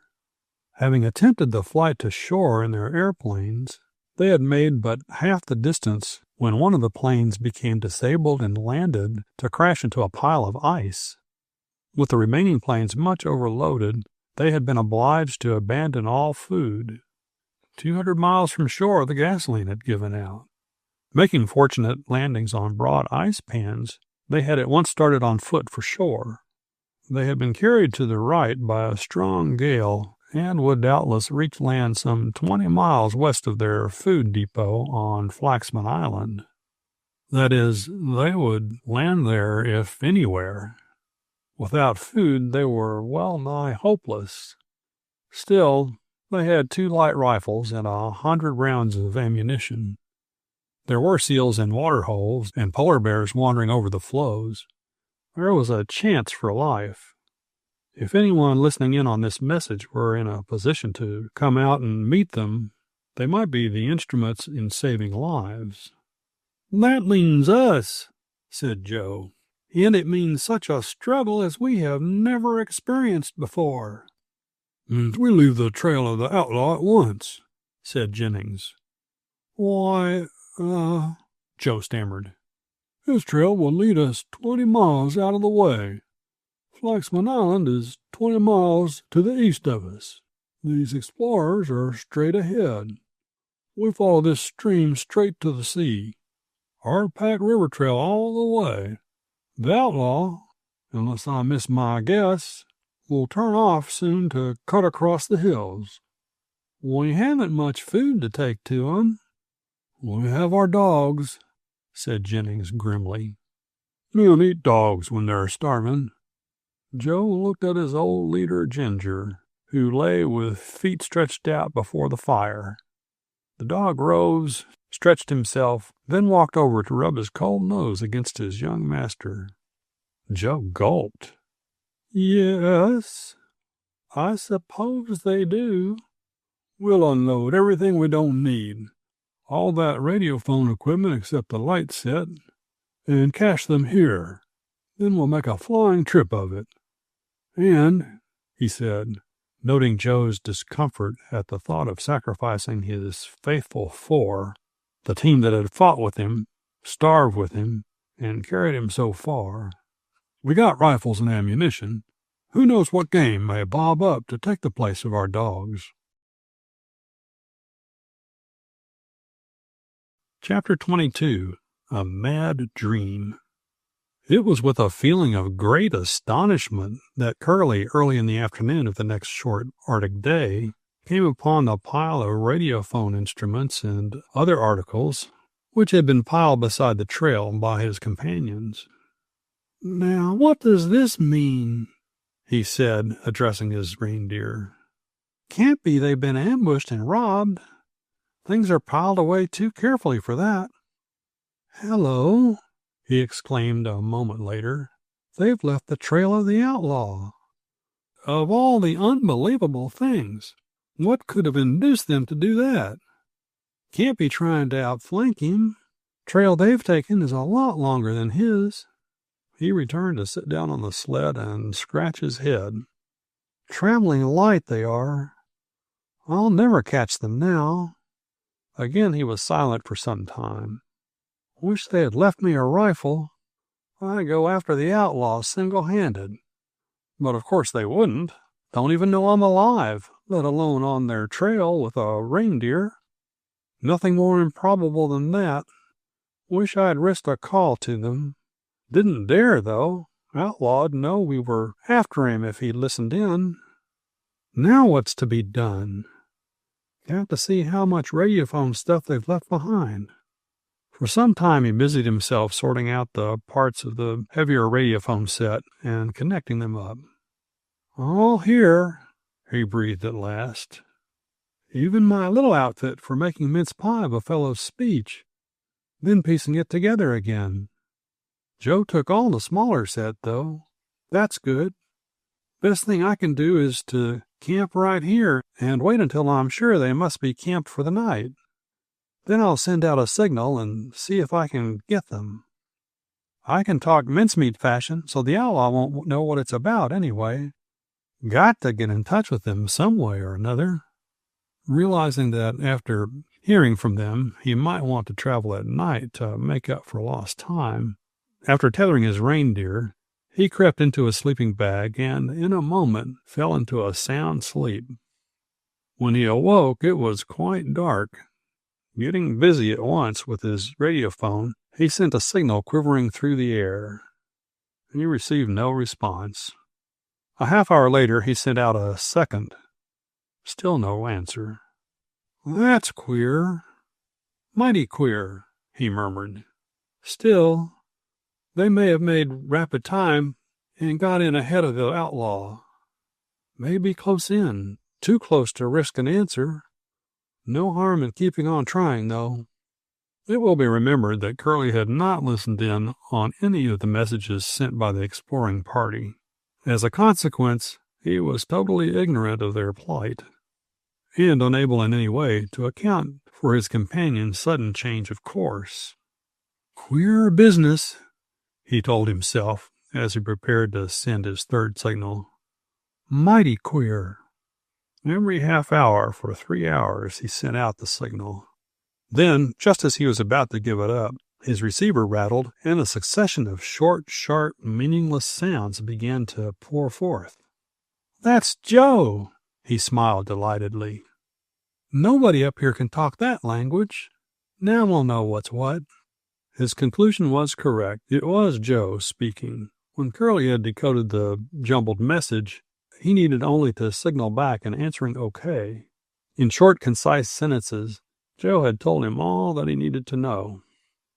"And now," he sat down rather dizzily on his sled, "where does that leave me? Far as I can see, it leaves me guardian of the food supply until the party gets in. It's the best I can do. And unless I miss my guess, it's going to be some job. I'm to be a guard without a gun, and the fellow I'm going up against has a gun. Probably 2 or 3 of them." After a few moments had elapsed, he spoke again. "Short day's journey now. No use risking coming upon him in the night. Might as well take another snooze and freshen up a bit." At that he crept into a sleeping bag once more, but not to sleep at once. His mind was too full of thoughts for that. The curtain to the crowded third act of this little drama of life, which he had been playing, was, he felt sure, about to rise. What was it to be like? What gunplay, what struggles, what battle of wits would be enacted upon that white and glistening stage, with no audience save the stars? His mind was filled with 1,000 questions. Who was the outlaw? Was he the smuggler chieftain, or was he not? What grudge did he hold against the great explorer that he would travel all this distance to satisfy it? Or did he hold a grudge at all? Was he merely coming here to winter in safety? Would he camp by the food depot, or would he destroy it? Who was his companion? Or did he have no companion? Had it been he who had appeared in the mirage, or had it not? Who was the whisperer? Or was there no whisperer? If there was such a person, was that person a girl? And was she with the outlaw at the present time? If he succeeded in outwitting the outlaw, would he at last meet the Whisperer face to face? All these and many more questions, seething through his brain, kept him for a long time awake. But at last weariness conquered, and he fell asleep. When, only a few hours later, he awoke, it was with a feeling of impending danger. Before he opened his eyes, he could hear the reindeer thrashing about among the willows to which he was tied in a vain attempt to break away. When he opened his eyes, it was to stare up at a broad dome of the sky, which appeared to be all on fire. "The food depot," he groaned, leaping to his feet. "It was closer than I thought. It's gone. Burned." "No!" he exclaimed a second later. "No, it's worse than that." He put his hand to his forehead. The next instant, reeling like a drunken man in a delirious dream, he stumbled toward his reindeer. Chapter 23. A bear! A bear!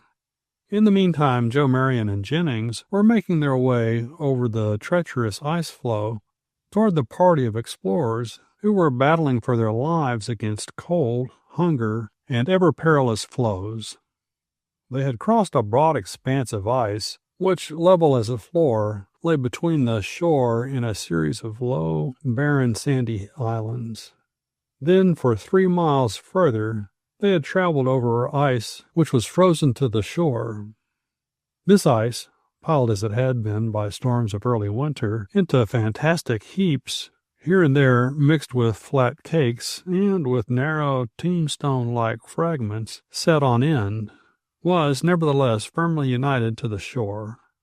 Over this, winding back and forth on flat cakes and over tumbled piles of ice, they traveled without fear. When they came to what lay beyond this, all was changed. They entered upon a new life with fear and trembling.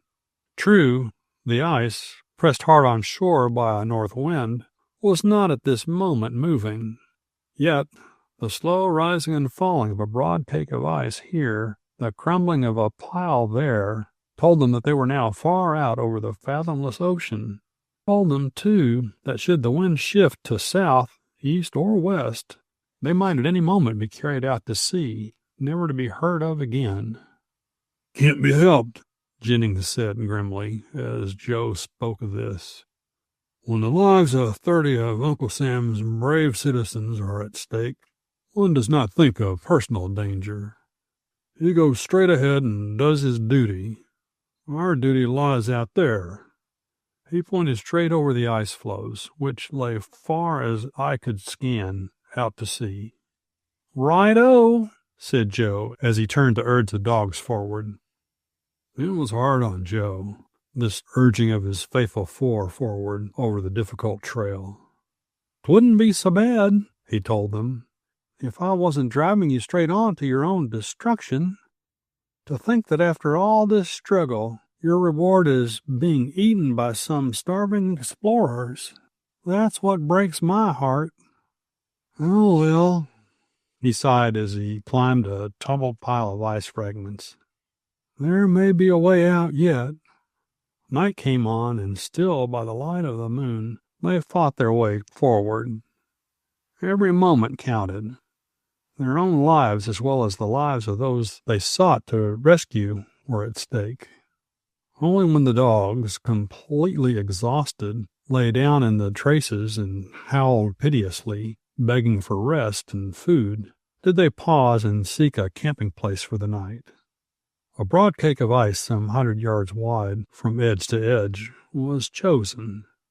In the center of this they pitched their tent. No Arctic feathers for them that night, only the hard surface of the ice. But even such a bed as this was welcome after a day of heroic toil. When the dogs had been fed and they had eaten their own supper, they set up the radiophone, and braving the danger of being detected by the outlaw, sought to get into communication with the exploring party.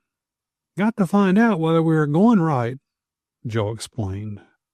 In a surprisingly short time, they received an answer, and were cheered by the news that their course was correct, and that they were, at this moment, not more than 75 miles from the explorers.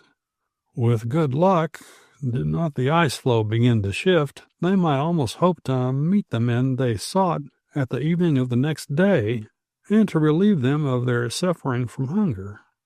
After getting in touch with Curlie and rejoicing over the knowledge that he was alive and safe, they crept into their sleeping bags and speedily drifted away to the land of dreams. Joe was awakened some time later to hear old Major sawing at the chain which bound him to his sled, and barking lustily. Before his eyes were fully open, he heard a ripping sound at the flaps of the tent. The next instant, 2 great round balls of fire appeared at the gap made in the tent wall. "Jennings! Jennings!"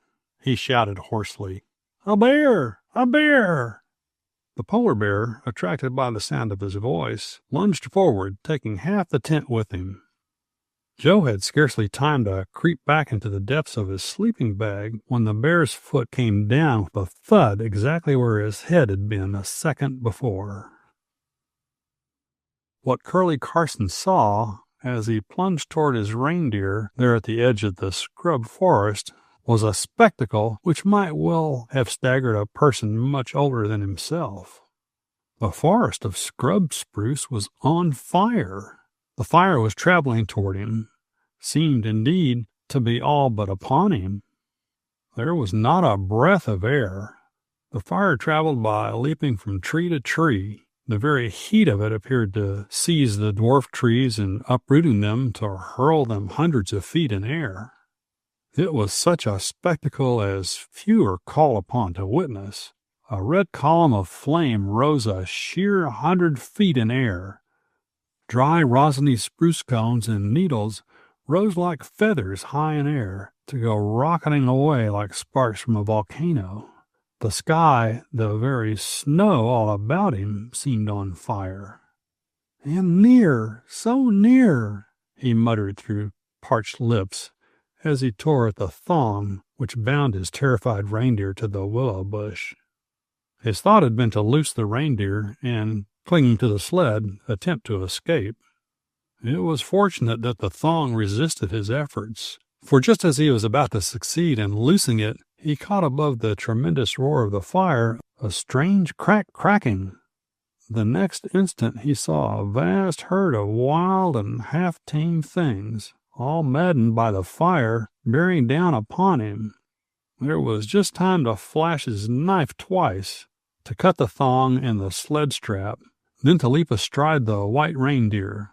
Then the surge were upon him. Like a mighty flood they surrounded him, engulfed him, carried him forward. He saw them as in a dream, reindeer by 100, caribou by thousands, wolves, a bear, all struggling in a mad effort to rush down the narrow valley from the destroying pillar of fire. He saw a wolf snap at a caribou's heels, saw innumerable hoofs strike the wolf and bear him down to sure destruction. "Trampled him to death," he shivered. "Trampled him as they would me if I fell from my reindeer." He clung to the deer's neck and to his harness with the grim grip of death. "Sled's gone, radiophone set gone, everything gone but life and a reindeer. And thus far you are lucky." So his mind seemed to tell him things, as he felt himself floating forward, as if on the backs of the innumerable host. Chapter 24. A Wild Mix-Up. Just when Joe, trapped in the sleeping bag, with the ponderous bear moving near him, was wondering what had happened to Jennings, he felt himself suddenly lifted from the ice and shaken till his teeth rattled. Then suddenly he went crashing upon the hard surface beneath him. He guessed well enough what had happened. The bear had seized the sleeping bag, and, having lifted it as a cat lifts a rat, had shaken it violently. Then the deerskin had given way beneath Joe's weight, and he had gone down with a thump. "What next?" his agitated mind asked him. What next? He could only guess at what happened next. Inside his sleeping bag, he could see nothing, but that something tremendous was happening he was forced to believe. From the mouth of the bear there came a sudden sound like the hissing of a cat, and after that such a tumbling and thrashing as he had never heard tell of. Over and over the bear appeared to roll. There were sounds of tearing canvas and straining ropes. Once the bear rolled across his feet, and for a second he feared he would be lamed for life. Then, suddenly, the sound ceased. He only knew one thing, which was that something heavy rested on his sleeping bag. To realize what had really happened, we must follow Jennings as he proceeded to meet this strange and novel situation. Being more fortunate than Joe, he had succeeded in wriggling from his sleeping bag and in grasping his rifle before the bear saw him.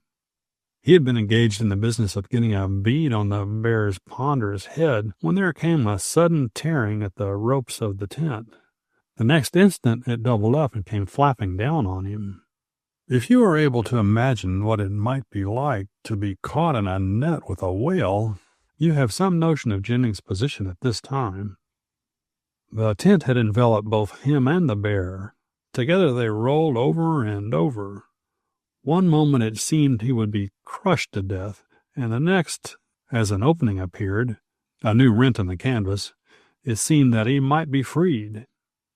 At last, with a mighty effort, he wrenched himself loose, and, much to his own astonishment, found that he still grasped his rifle in his left hand.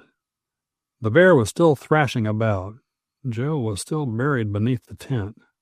Jennings was just trying to figure out the next move when he heard one of the dogs let out a wild ki-yi-yi of fright.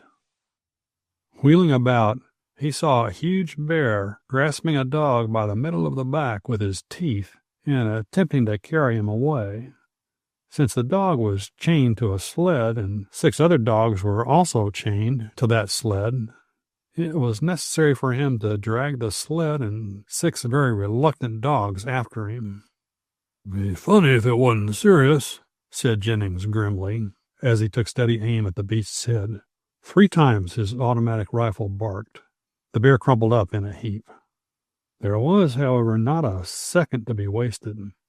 As he turned, he found himself staring at a towering white apparition. This apparition, which stood some 3 feet above his head, had red gleaming eyes and a lolling tongue. The second bear had escaped from the tent. Angered by his experience in the death of his companion, he was ready for battle with these strange invaders of his domain. "Want satisfaction, do you?" said Jennings grimly. "Well, there, take it." With a movement that for speed and accuracy could not be beaten, he thrust the muzzle of his rifle at the base of the bear's skull and fired. Thus a second bear had just been bagged by Jennings when Joe came creeping out of his sleeping bag. For a few seconds he sat rubbing his shins. Then suddenly his face lightened with a smile as he sang out, "We killed the bear! Betsy and I killed the bear." "Well, anyway," smiled Jennings, "you're going to have one of your dearest wishes granted. Your old dogs, Ginger, Pete, Major, and Bones, won't have to be fed to the starving explorers. Here's a day's rations for a regiment of soldiers. I bet that big bear weighs 1.5 tons. "Whoopee!" cried Joe, springing to his feet and rushing over to embrace his astonished friend Ginger. "That's sure good news to us." 16 inches between the ears," pronounced Jennings, after measuring with his hands the skull of the fallen Goliath of the North. "Some bear." "Some bear, I'd say," echoed Joe. "There's a day's work to be done on the tent," said Jennings. "He ripped it up something awful. But we'll have to make it do, at least till we meet Munson." "Yes, and till we get ashore." "Guess so. Lend a hand, and let's see what shift we can make for a wink more of sleep before we march on." In a few moments, Joe and Jennings were curled up in their sleeping bags, snoring as if they were safe in bed at home. Chapter 25. The Wild Stampede. At no time in Curlie Carson's adventurous life had he experienced such strangely mingled emotions as he did while riding astride the white reindeer in the midst of the wild stampede. A sea of tossing antlers was all about him. Behind him was the red glare of a mountain of flame. What the next moment would bring forth he could not even guess. Now the mass of struggling life was crowded into a narrow runway between banks of a river, and now they spread out over an open flat. Now his legs were pinched and bruised by antlers pressed against them, and now he rode almost alone. But always his white steed plunged on into the night, made light as day by the great conflagration. Our hope is in the open tundra, open, treeless tundra, he told himself over and over. The great horde of creatures, seeming to know this by instinct, headed straight for it. Now he could see the tundra's broad white expanse gleaming before them. Would they make it? The fire was gaining upon them. He felt the hot breath of flame upon his cheek. The crowding from behind became all but unbearable. Beside him, mouth open, panting, raced a monstrous caribou. Before him crashed a spotted reindeer. Would they make it? Now they were a half-mile from safety, now a quarter. The smell of burning hair came stiflingly from the rear, and now the foremost of the pack reached the open tundra.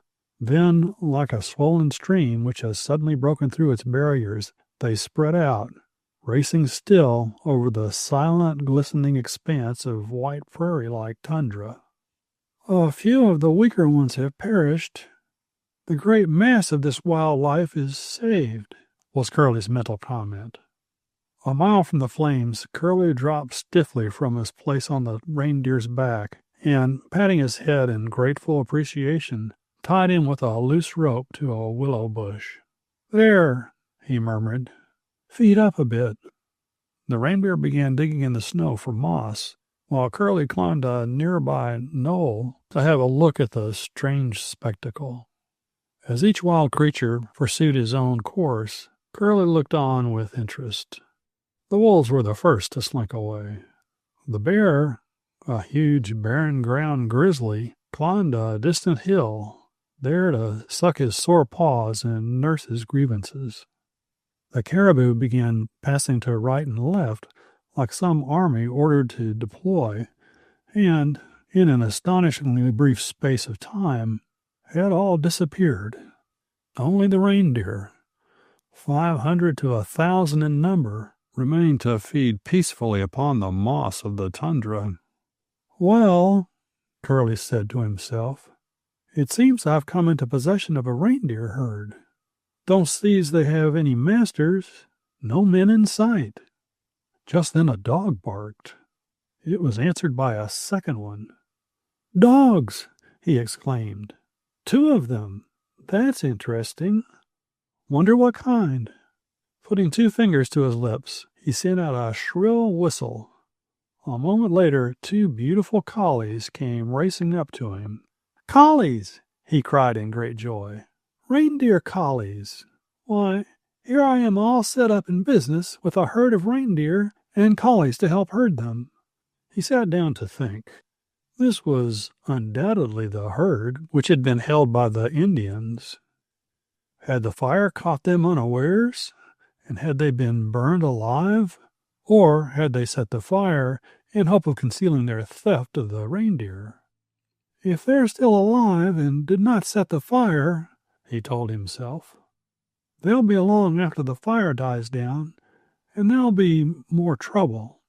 On the other hand, if I could take some of these deer out upon the ice floe to meet Joe and the explorers, it would be a great boon to them. Plenty of meat, the right kind, too. It might save their lives. But there's the outlaw, he exclaimed suddenly. Got to settle him first. He can't be more than 8 or 10 miles from the food depot on Flaxman Island. A brisk morning's walk, that's all." After careful deliberation, he decided to mount his reindeer and ride directly for the shore of the island. The island would be solidly connected to the shore by the ocean ice. He would search out the depot and ride boldly up to it. "Surely," he told himself, "no man who plots mischief is going to be afraid of an unarmed boy riding a reindeer. Hope I can catch him unawares and steal a march on him." Having put his plan into action, his faithful reindeer and he soon went racing away over the tundra. Coming to the shore of the island, in order to reach the north shore where the food depot was placed, he began skirting it. The ice was everywhere smooth as a floor and covered with just enough snow to give the reindeer good footing. "Would be a regular lark if it wasn't so dangerous. This marching right up to a man you have followed for thousands of miles is not what it's cracked up to be." A high-cut bank hid the food depot, a long, low building, from his sight until he was all but upon it. As he rounded the point of the cut bank, he saw a man, whose back was turned to him, disappear around the northwest corner of the building. "Did he see me?" he breathed. "I'll play he didn't." Hastily wheeling his reindeer about, he retreated to the shelter of the cut bank. Here, after a moment's thought, he tied the reindeer to an outcropping willow root, then, on hands and knees, crept back to the corner. Peeping around the point, he stood at strained attention. He saw no one, heard no one. "And yet he might be spying at me," he whispered. "Got to risk it, though." At that he leaped to his feet and dashed full speed toward the cabin. The distance was 200 yards. His heart beat madly. Would he be shot down before he reached that shelter? Now he had covered half the distance, now 2/3, now 3/4. That his footsteps might not be heard, he was now running on tiptoes. With his breath coming in short gasps, he leaped to a corner of the cabin, threw himself upon the snow close to the wall, and was for the moment safe. "So much so good," he breathed. "Now, if only he doesn't see me first." Chapter 26. The Sparkle of Diamonds. Just as Joe and Jennings had finished their breakfast of polar bear meat and were preparing to go forward, the broad cake of ice on which they had camped gave a sudden lurch, then rose to such an angle as threatened to pitch them all into a yawning gap of black water. Joe sprang forward. The dogs howled dismally. Only Jennings kept his head. "Wonder if that's the beginning of a breakout," he said, wrinkling his brow. "If it is, every man buck of that exploring party's lost, and we'll be doing fine if we escape ourselves. It's a tremendous affair when this ice gets to piling. Big cakes, wide as a city lot and thick as a one-story house, climb on top of each other, like kittens playing with a yarn ball. What's a man's chance in a mess like that?" There was, however, no thought of turning back. As long as there was a chance of saving Munson's party, their duty lay straight ahead. Only one part of their plans was changed. It was decided that they would pack their dogs as burros are packed on mountain trails, and that until the return trip, their sled should be abandoned.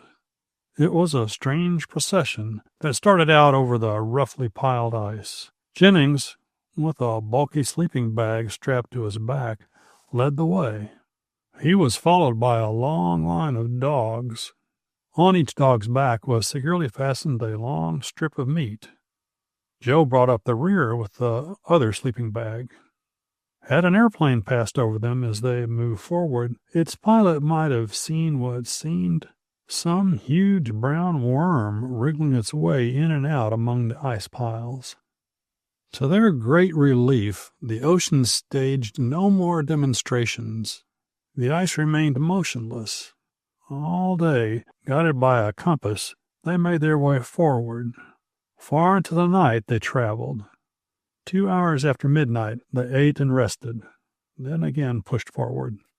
Just as the tardy sun was rising, they heard a shot in the distance and, to their great joy, found themselves a few moments later being cheered lustily by the worn-out and starving explorers. Soon, over a fire of bear fat, caribou meat was roasting. When an hour later they started back over the trail, it was with high hopes of reaching shore in safety. Yet many a mile of treacherous ice lay between them and that coveted goal. The sight which met Curlie Carson's gaze, as he finally mustered up courage to creep up to the corner of the food depot building and peer around it, made his blood boil hot with anger. Before him, crouching over and placing the last contributions to a huge bonfire of excelsior, paper, and packing boxes piled against the building, was the outlaw. "Guessed right," Curlie told himself. "And just in time. A moment more and the thing would have been done. The house all aflame. He means to burn it, but he won't." A second glance showed him the outlaw's sled piled high and his dog team grouped about it. "All ready to race away," he breathed as he tightened his muscles for a spring. It was a desperate chance. 3 paces from the man, a rifle leaned against the cabin. The man was between Curlie and the rifle. There was not a moment to lose. With a snarl like a tiger, Curlie sprang for the other's back.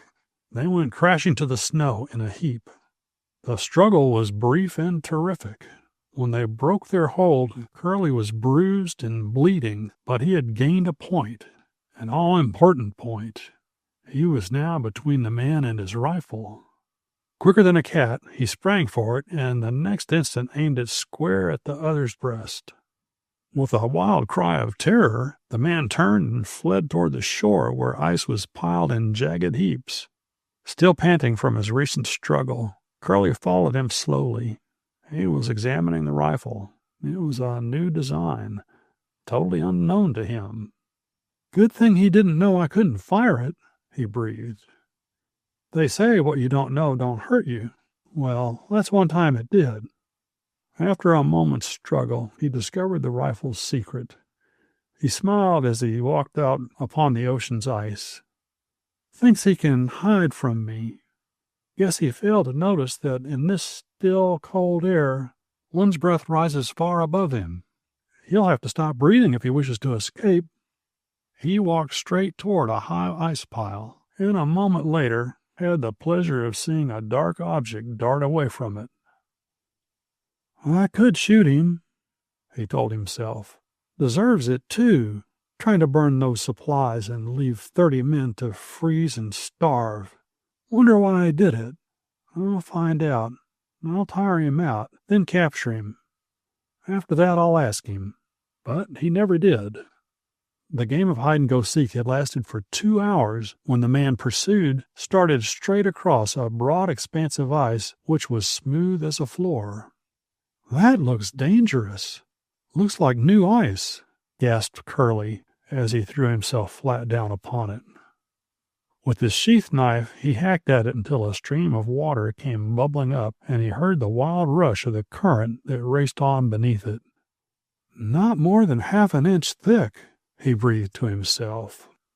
The next instant he was on his feet, backing off the ice and shouting, "Hey! Hey there! Danger! Danger!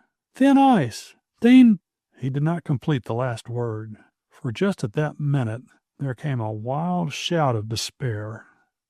Splitting from end to end, the ice caved in at the middle. For a moment the man clung to the edge. Then the current seized him.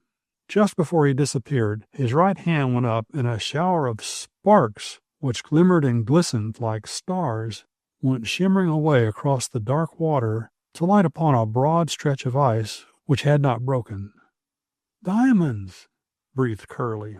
"Diamonds and rubies from Russia. He was the smuggler chief. Wonder why I threw them that way." The question had no answer, yet there they lay, thousands of dollars worth of jewels. "Out of a fellow's reach for the present," Curlie told himself. But I guess if the ice doesn't break up anymore for a day or two, it will be easy to come out and pick them out of the ice.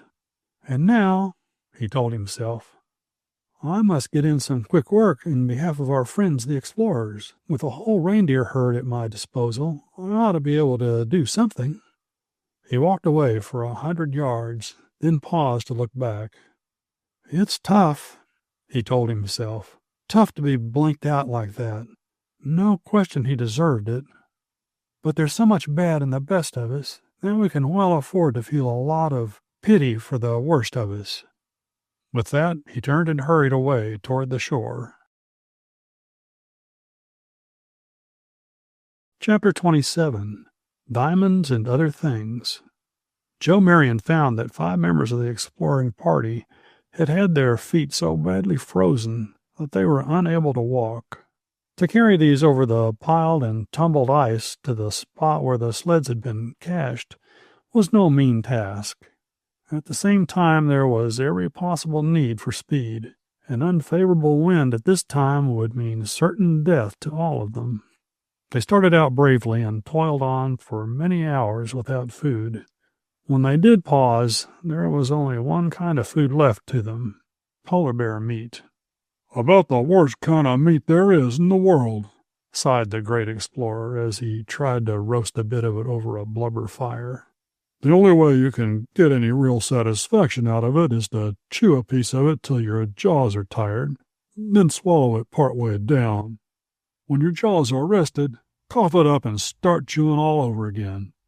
When you've repeated this about 4 times, it may go all the way down and stay down.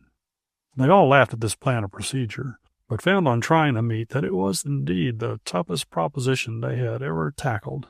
Like a bit off the neck of an old bull, was Jennings' comment. When they had rested for a time, they again turned their faces shoreward to resume their march against death.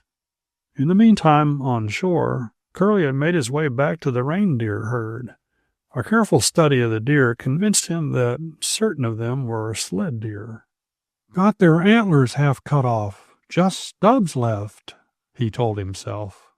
Stands to reason that the Eskimo cut them off so they travel lighter in harness. Making a packing rope into a lasso, he succeeded in catching one of these deer by the stubs of his antlers. The marks of a harness told him he was right about these sled deer. I'll just catch 3 of them and tie them to old Whitey. Then I'll lead all 4 out to meet Joe and the explorers. They'll be glad enough to have some fresh reindeer meat. We'll make these 3 into venison, but not old Whitey, never. He's been my pal through too many narrow escapes. He's going to live to tell the story. Some 10 hours later, as the exploring party, weakened by lack of proper food, struggled forward over the tumbled ice, they were surprised to see the stubby antlers of a white sled deer appear around an ice pile. "Reindeer!"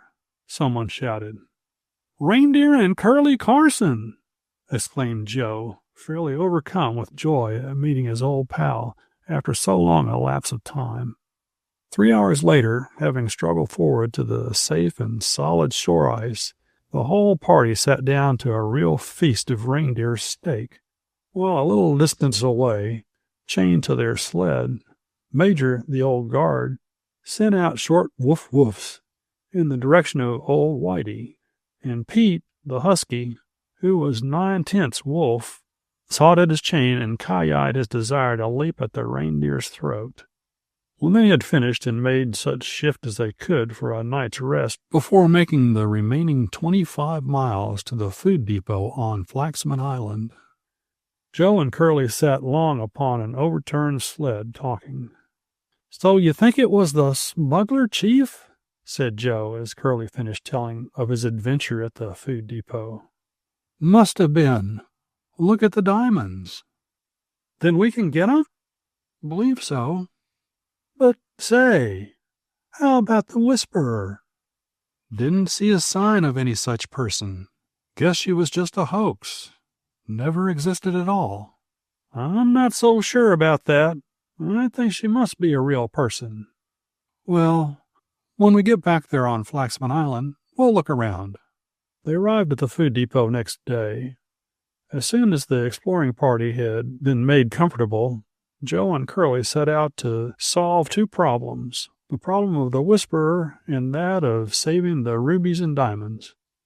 The question of the Whisperer was soon settled, or at least they believed it was, for leading away from the island they found a 3-day-old sled track. The sled had been drawn by 8 powerful dogs. There were no human footprints beside the sled track. "Saw what happened to the outlaw and skipped," was Joe's comment. "Yes, and if I had had time to look about, I might have stopped her," Curlie lamented. "Would you have wanted to do that?" "I don't know.